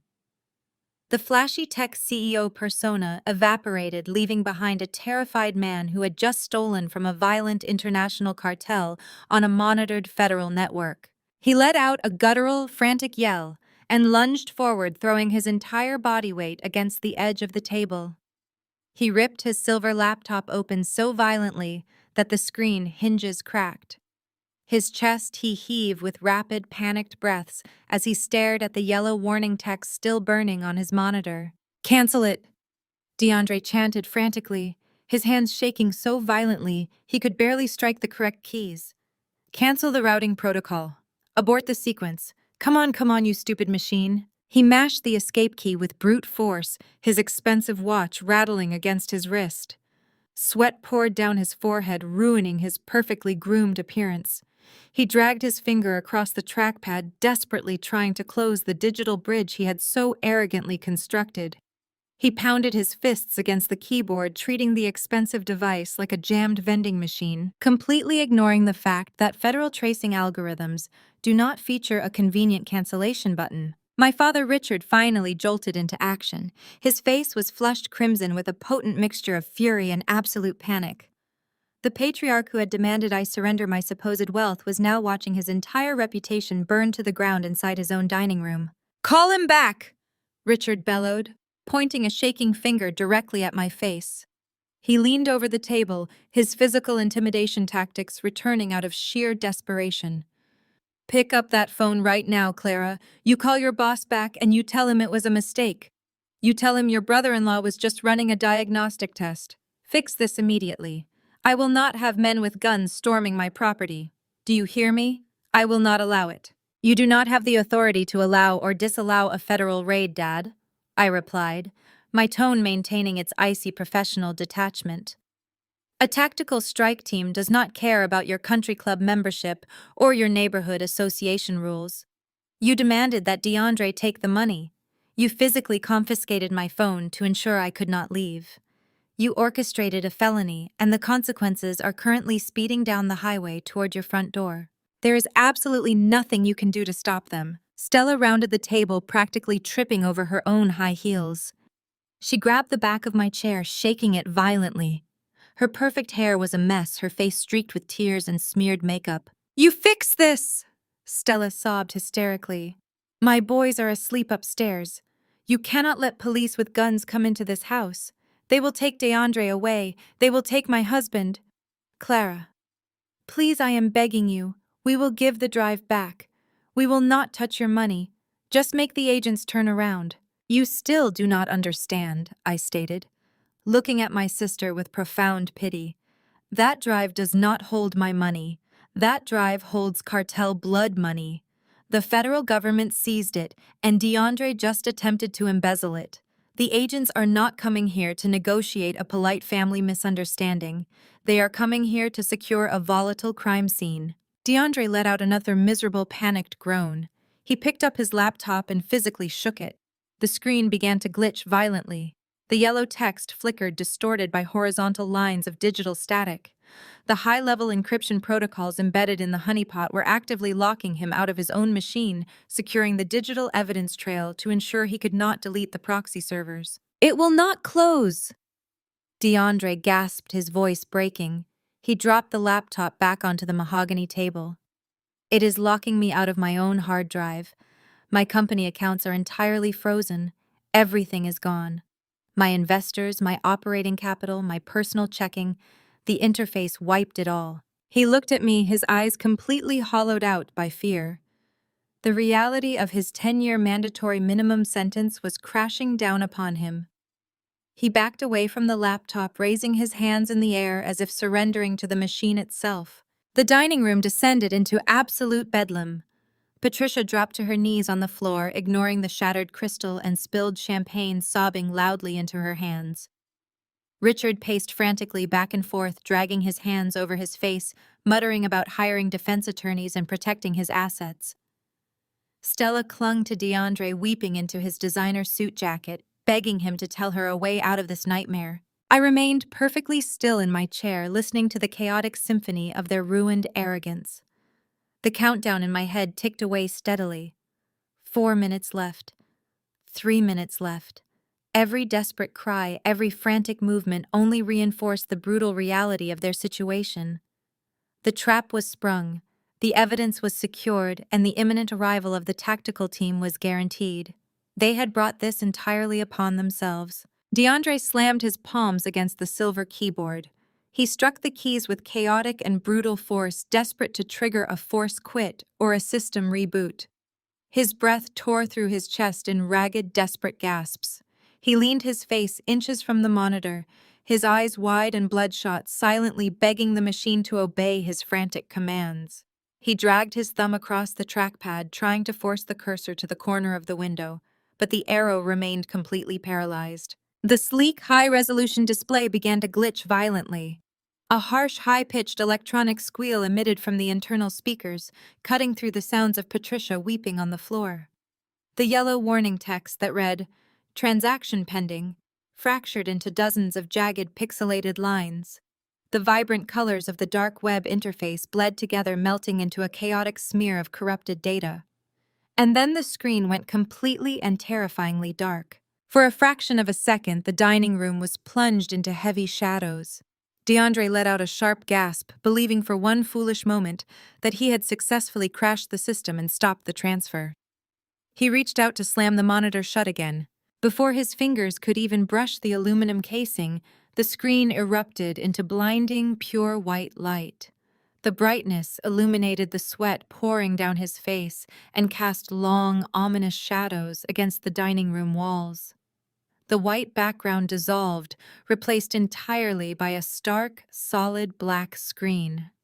Right in the dead center of the monitor, a massive, highly detailed golden emblem materialized. It was the official, undeniable seal of the United States Department of the Treasury. Directly beneath the gleaming emblem, a block of bold, blood-red text appeared, locked into place with a definitive electronic thud. The letters were massive, taking up almost the entire width of the screen. "Assets seized by the United States federal government." Below that terrifying headline, a stream of white text began scrolling automatically, detailing the exact criminal codes DeAndre had just violated. It listed the felony statutes for wire fraud, international money laundering, and illicit asset tampering. It displayed his exact IP address, his local network configuration, and the physical coordinates of my parents' house. The system was showing him his own digital death warrant in real time. DeAndre stared at the glowing red letters. The reality of his actions finally penetrated the thick, impenetrable layer of his arrogance. He had not just outsmarted a quiet, submissive sister-in-law. He had not just stolen a basic suburban savings account.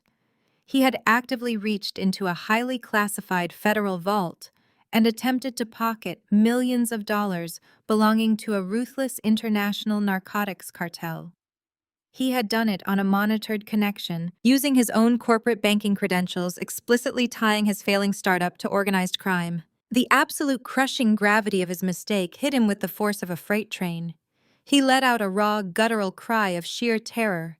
He threw his hands up in front of his face as if the glowing monitor were emitting lethal radiation. He scrambled backward, kicking his legs wildly to get away from the table. His heavy wooden dining chair tipped backward, crashing violently against the hardwood floor. DeAndre tumbled backward with it hitting the ground hard. He did not even bother to check if he was injured. He scrambled backward across the expensive Persian rug on his hands and knees, frantically pushing himself away from the laptop, as if the silver machine were an active ticking bomb about to detonate. He hit the edge of the mahogany credenza and curled his tall, broad frame into a tight, trembling ball. He pulled his knees to his chest, wrapping his arms around his head, completely reduced to a state of primal, unfiltered panic. The flashy, arrogant CEO, who had strutted into the room bragging about his elite connections, was entirely obliterated. Stella stood frozen near the edge of the table, her hands covering her mouth. Her eyes were locked onto the glowing red letters on the screen. The custom matte black luxury SUV she had been planning to buy evaporated from her mind. The elite private school tuitions for her children were gone. The lavish lifestyle she felt so deeply entitled to had been replaced by the stark, terrifying reality of federal prison. She slowly turned her head and looked down at her husband. The man she had praised as the savior of their family was currently cowering on the floor, weeping openly. He was not a genius. He was a fool who had just destroyed their entire lives because he was too arrogant to listen to a warning. My father. Richard gripped the edge of the dining table, his knuckles bone white. He stared at the treasury seal on the screen, his chest heaving. The patriarch who demanded absolute control over his family was completely powerless. He had actively ordered his son-in-law to push that button. He had confiscated my phone to ensure the theft went smoothly. He had aided and abetted a massive federal crime inside his own pristine home. He looked at the shattered champagne glass on the floor, the physical evidence of his premature, arrogant celebration. Patricia remained on her knees, rocking back and forth slightly. She stared blankly at the wall, her mind completely unable to process the total destruction of her social standing. She was a woman who valued appearances above all else. She cared deeply about what her wealthy country club friends thought of her. In exactly 3 minutes, highly armed federal agents were going to kick her front door off its hinges and drag her family out in handcuffs for the entire neighborhood to see. Her reputation was about to be utterly annihilated. I sat quietly in my chair, observing the total collapse of my toxic family. I felt no pity. I felt no guilt. I had spent 33 years being treated like a disposable asset. I had endured decades of emotional manipulation, constant belittling, and blatant financial exploitation. They had demanded my submission, and when I refused, they had resorted to outright theft. They had dug the hole. They had poured the concrete. They had locked themselves inside. The sound of distant approaching sirens began to bleed through the heavy insulated windows of the dining room. The faint, high-pitched wails cut through the silence of the suburban night, growing steadily louder, steadily closer. The 5-minute countdown was nearly up. DeAndre heard the sirens. He let out another miserable, panicked sob, pressing his face into his hands. Stella collapsed onto the floor next to him, burying her face against his shoulder. Richard closed his eyes, his rigid posture finally breaking as his shoulders slumped in total defeat. I reached down and smoothed a slight wrinkle in my skirt. I took a deep, stabilizing breath, feeling the cool air fill my lungs. The sirens grew deafeningly loud, signaling the definitive end of my role as the family scapegoat and the beginning of their brutal, unavoidable reckoning. My mother shattered first. The wailing police sirens tore through the quiet suburban streets, acting as a brutal catalyst that completely obliterated her pristine country club facade. Patricia scrambled across the ruined Persian rug on her hands and knees. She did not care that the shattered crystal from her dropped champagne glass dug into her expensive slacks or scraped against her skin. She lunged toward my dining chair, reaching out with desperate, trembling hands to grab my wrists.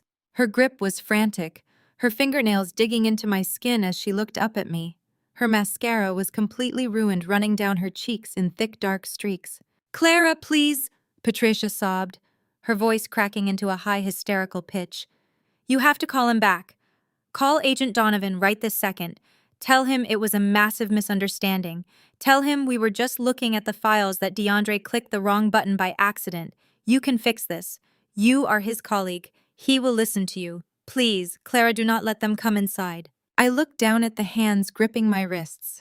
These were the exact same hands that had slammed down on my chair less than 20 minutes ago, physically boxing me in while she threatened to disown me permanently. I did not pull my arms away. I simply stared at her, my face a mask of absolute chilling indifference. "There is no misunderstanding to report, Mom," I stated, keeping my voice perfectly level over the escalating wail of the sirens outside. DeAndre deliberately bypassed a federal security protocol with third-party software. He initiated a wire transfer to his own corporate account. You stood over me and cheered for him. You celebrated the theft of $3 million. Federal agents do not negotiate with accomplices who get cold feet only when they hear the sirens. My father could not accept the finality of my words. Richard marched around the edge of the mahogany table, his face a chaotic mixture of blind panic and desperate lingering authority. He stopped right beside my mother, pointing a shaking finger directly at my face. "You will fix this right now, Clara," Richard demanded, though his voice cracked humiliatingly on my name. The booming patriarchal tone he had relied on his entire life was completely gone, replaced by the pathetic tremor of a terrified old man. "You are going to pick up that phone, dial that direct line, and call off this raid. We are your family. You do not do this to your own blood. You do not let armed police storm your parents' house. I am your father, and I am ordering you to stop this immediately." I slowly turned my gaze from my weeping mother to my frantic father. I let a few seconds of heavy, suffocating silence pass between us, allowing the reality of his complete powerlessness to sink into his bones. "You are not ordering anyone, Dad," I replied, my words landing like heavy stones.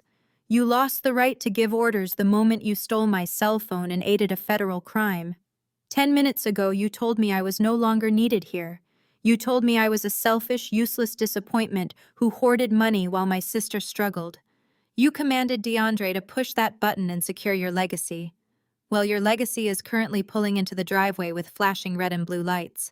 You built this exact situation. Now you get to live in it."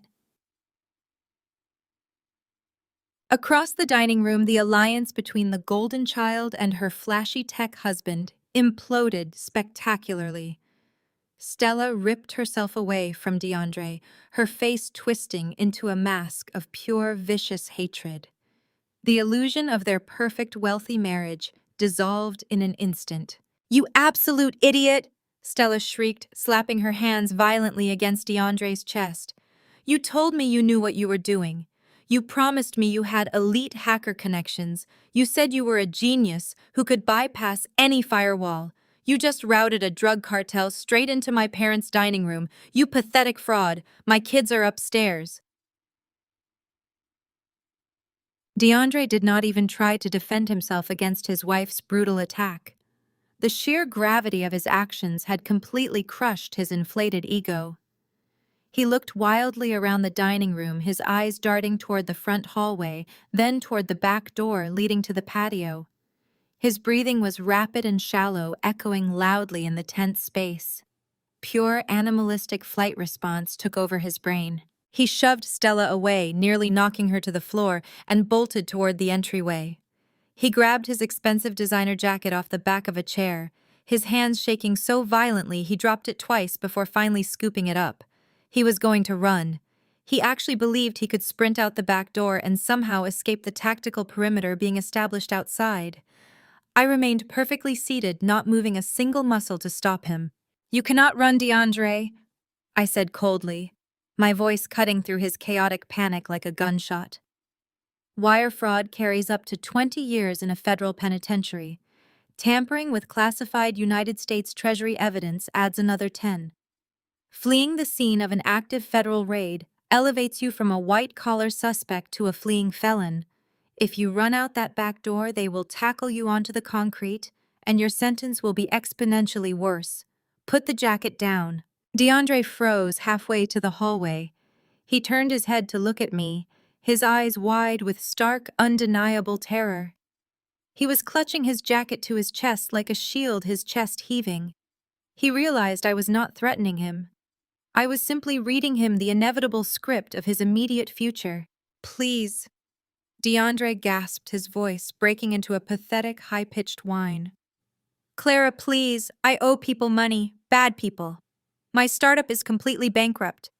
If I go to federal prison, I am dead. Please tell them it was a cybersecurity test. Tell them I was helping you audit the system. I will do anything you want. I will sign whatever you need. Just tell them I am on your side. You explicitly told me you were swimming in the deep end of the pool, DeAndre. I replied, my tone devoid of a single ounce of mercy.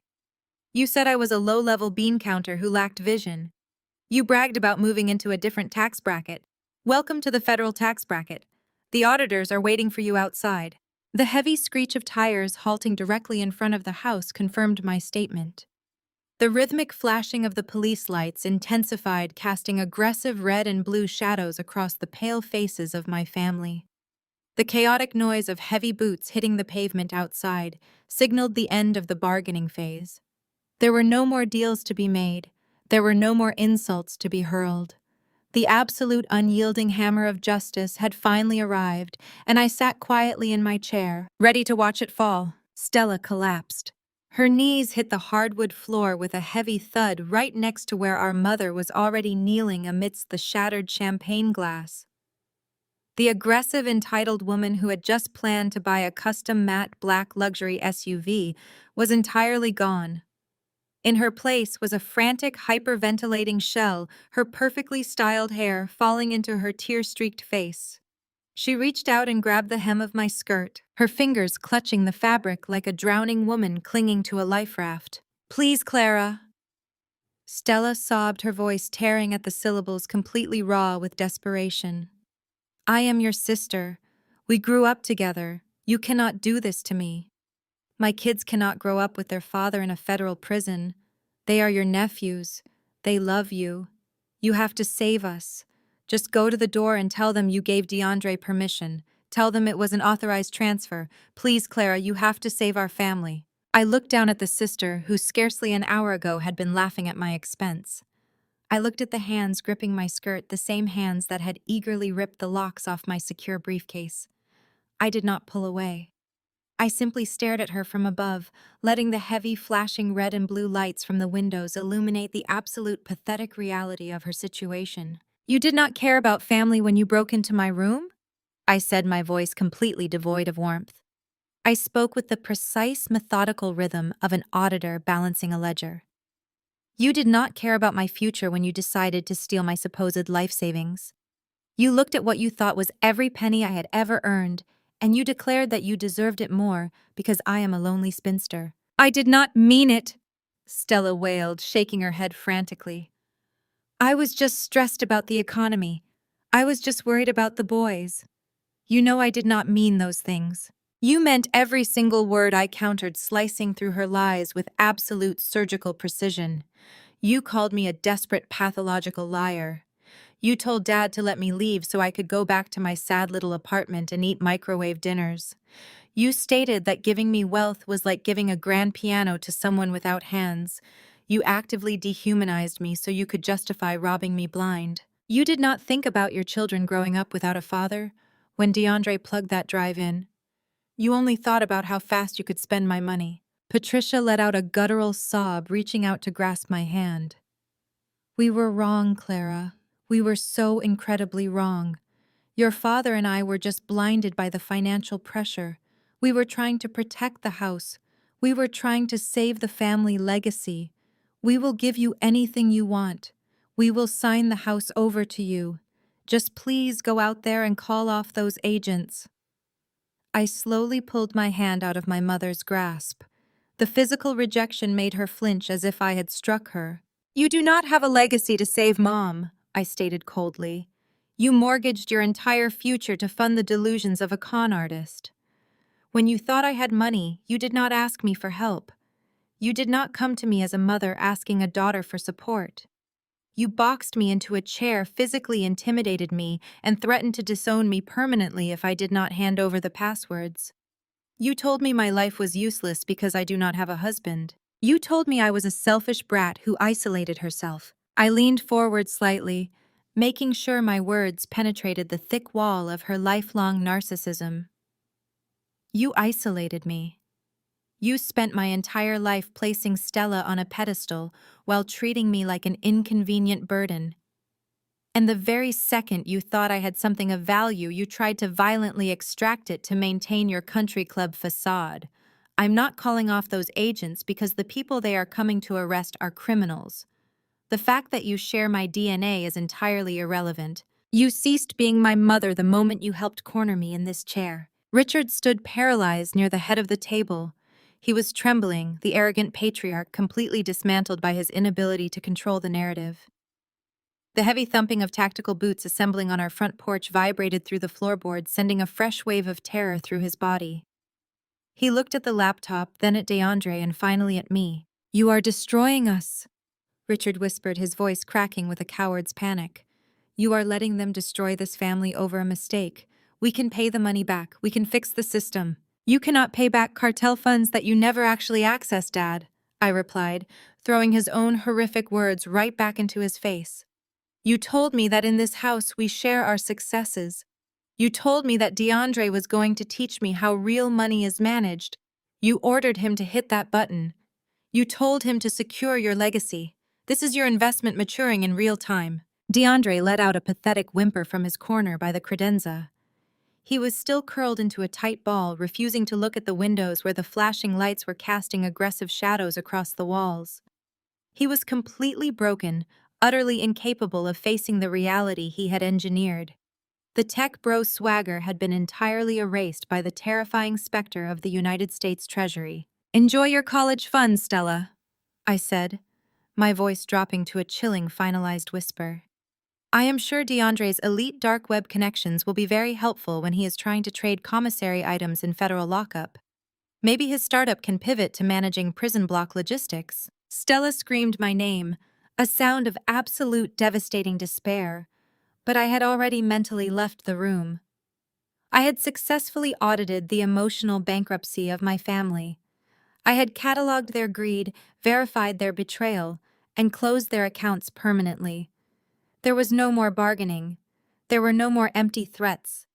The protective barrier of their suburban privilege had been entirely stripped away, leaving them completely exposed to the harsh, unforgiving light of federal justice. The heavy pounding on the front door finally commenced. It was a massive, violent sound that shook the hinges and rattled the expensive picture frames hanging on the walls. The time for talking had officially expired. The boundary I had established was not merely a psychological line drawn in the sand.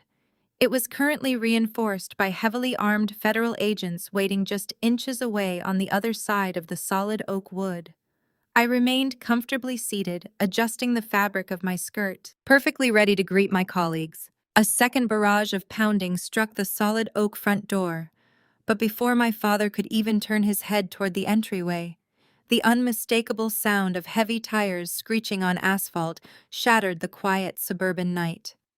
Multiple armored vehicles had aggressively boxed in the property, hopping the pristine curbs and crushing Patricia's prized rosebushes under massive treads. The sheer curtains of the dining room were instantly flooded with harsh, aggressive red and blue strobes, painting the formal wallpaper and shattered crystal in frantic, unforgiving colors. Heavy, synchronized footsteps stomped across the wraparound porch, a tactical stampede that vibrated through the floorboards right up through the soles of my shoes. A booming voice echoed through a high-powered megaphone outside, rattling the window panes. "Federal agents, open the door." Richard stood paralyzed, his mouth hanging open in a silent scream. He did not move to unlock the door. He did not move to protect his wife. He simply froze, completely stripped of his patriarchal authority. He was not given a chance to recover. The heavy oak door exploded inward with a deafening, violent crash.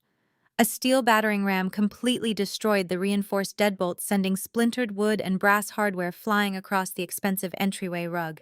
The visual payoff was intense, brutal, and deeply satisfying. Heavily armed United States Treasury agents in full olive green tactical gear stormed into the house. Their movements were a masterclass in aggressive synchronized precision. Brilliant white beams from their rifle-mounted flashlights swept through the darkened hallway, slicing through the dust and champagne spray hanging in the air. The agents fanned out instantly, securing the perimeter, with shouted overlapping commands that completely drowned out my mother's hysterical weeping. "Clear the left. Hallway secured. Move. Move." The commands were sharp and clinical, a terrifying language of federal authority that this wealthy household had never experienced. 4 agents flooded directly into the dining room. The red laser sights from their tactical weapons danced erratically across the walls, sweeping over the family portraits, the mahogany table, and finally locking onto the people, cowering on the floor. My mother shrieked, covering her head with her arms as a beam of light hit her directly in the face. "Get down on the ground, hands where I can see them." An agent roared, his weapon leveled at my father. Richard immediately dropped to his knees, his expensive tailored slacks hitting the hardwood with a loud thud. He laced his trembling fingers behind his head, completely submitting to the force he had arrogantly claimed he would not allow on his property.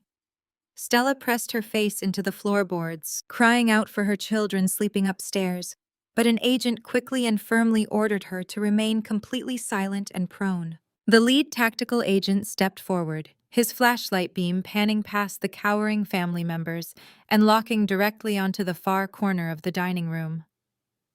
DeAndre was still curled up against the base of the credenza. The flashy tech startup CEO, the man who had strutted into this room boasting about his elite dark web connections and his plans to launder millions of dollars through shell corporations, was currently weeping into his own knees. The red laser sight now settled squarely on the center of his chest.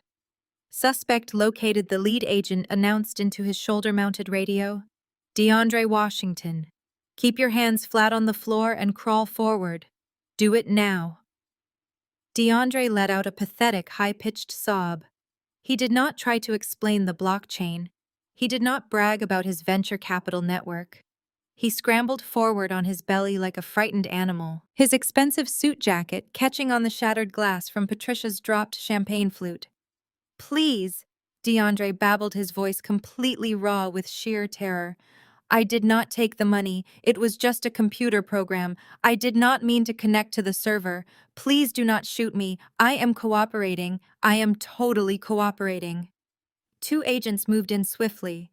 They grabbed DeAndre by the shoulders, hauling his heavy frame off the ground with effortless, practiced force. They slammed him face first against the wall right next to a framed portrait of Stella's perfect wedding day. The sound of steel handcuffs clicking sharply around DeAndre's wrists echoed with beautiful, poetic finality. It was the physical manifestation of his massive hubris snapping shut. They patted him down, roughly extracting the leased Rolex from his wrist and confiscating the burner phones hidden in his pockets. Across the room, another agent secured the silver MacBook and the black encrypted hard drive, carefully bagging the devices into specialized anti-static federal evidence containers. The digital snare had worked flawlessly, and the physical collection was executing without a single flaw.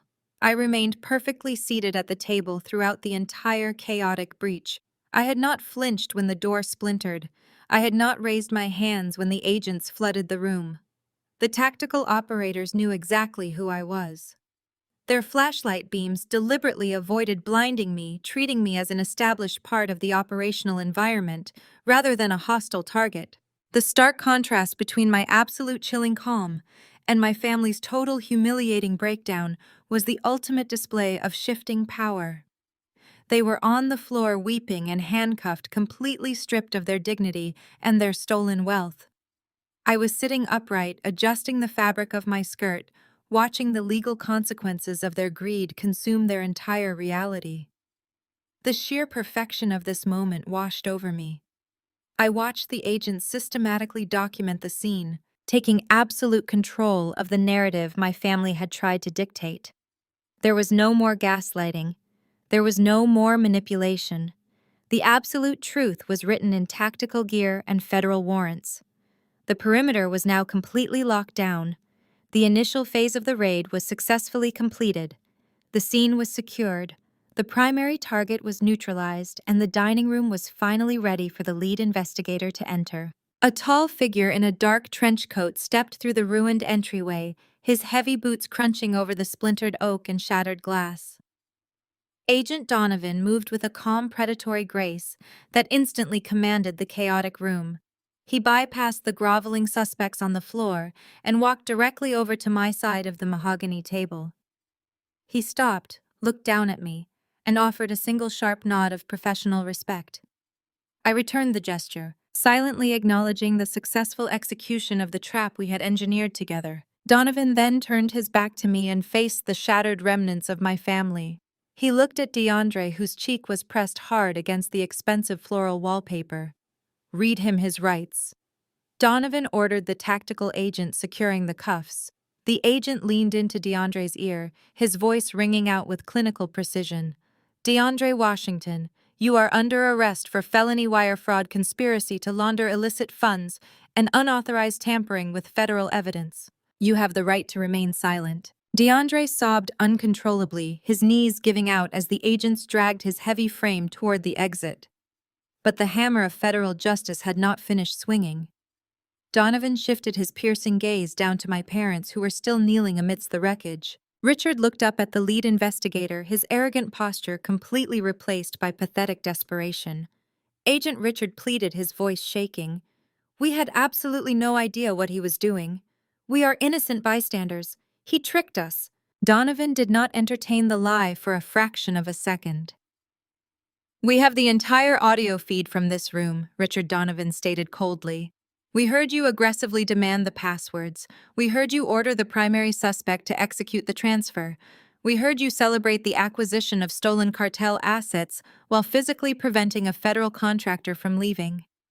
That makes you an active, willing participant in a massive federal conspiracy." Donovan gestured to the two armed agents flanking the room.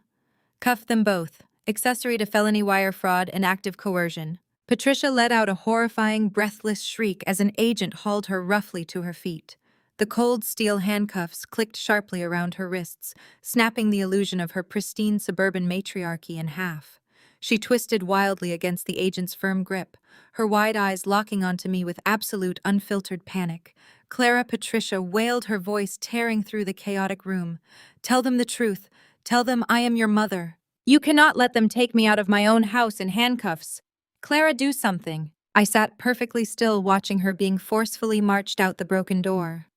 The flashing blue and red lights illuminated her terrified, tear-streaked face as she disappeared into the cold night. Richard followed silently behind her, his head bowed in total, humiliating defeat. Stella was left standing entirely alone in the center of the wrecked dining room. She was utterly powerless, completely destroyed, and surrounded by the devastating wreckage of her own insatiable greed. 6 months passed since the raid shattered their suburban illusion. The fallout was swift, brutal, and entirely deserved. DeAndre Washington learned very quickly that the federal government was the least of his problems. Terrified of cartel retaliation for attempting to steal their laundered assets, he desperately took a binding plea deal. He is currently serving a 10-year mandatory sentence in a maximum security federal penitentiary. The flashy tech CEO, who bragged about his elite digital connections, now spends his days wearing a standardized jumpsuit and mopping cafeteria floors. My parents, Richard and Patricia, narrowly avoided prison time for their active participation in the extortion. However, the legal reality completely decimated their lives. To pay for the massive federal fines and the exorbitant legal defense fees required to keep them out of a jail cell, they were forced to liquidate absolutely everything. The pristine suburban mansion, the country club memberships, the luxury vehicles. All of it was seized and sold. They are now officially bankrupt, renting a tiny rundown apartment on the outskirts of town. Their elite social circle abandoned them entirely. The pristine reputation they valued far above their own daughter was burned to ashes. Stella is no longer the pampered queen of the suburbs. With DeAndre locked away and her parents' entirely destitute reality hit her with a crushing force.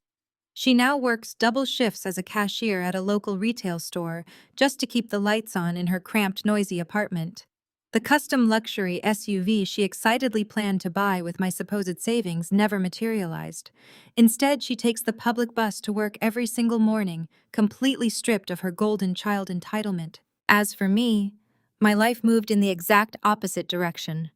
Successfully closing the massive cartel case skyrocketed my professional reputation across the federal landscape.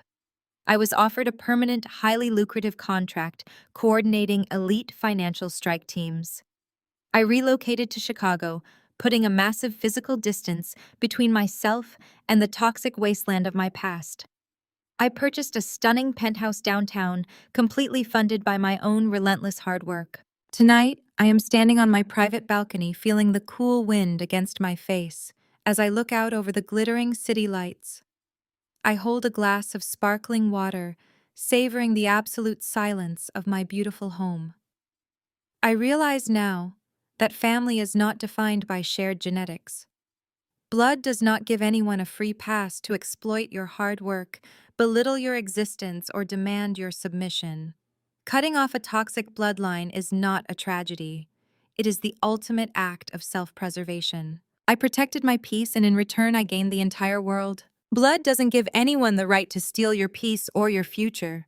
Have you ever watched a toxic person trigger their own instant karma? Tell me your story in the comments below, and don't forget to subscribe for more.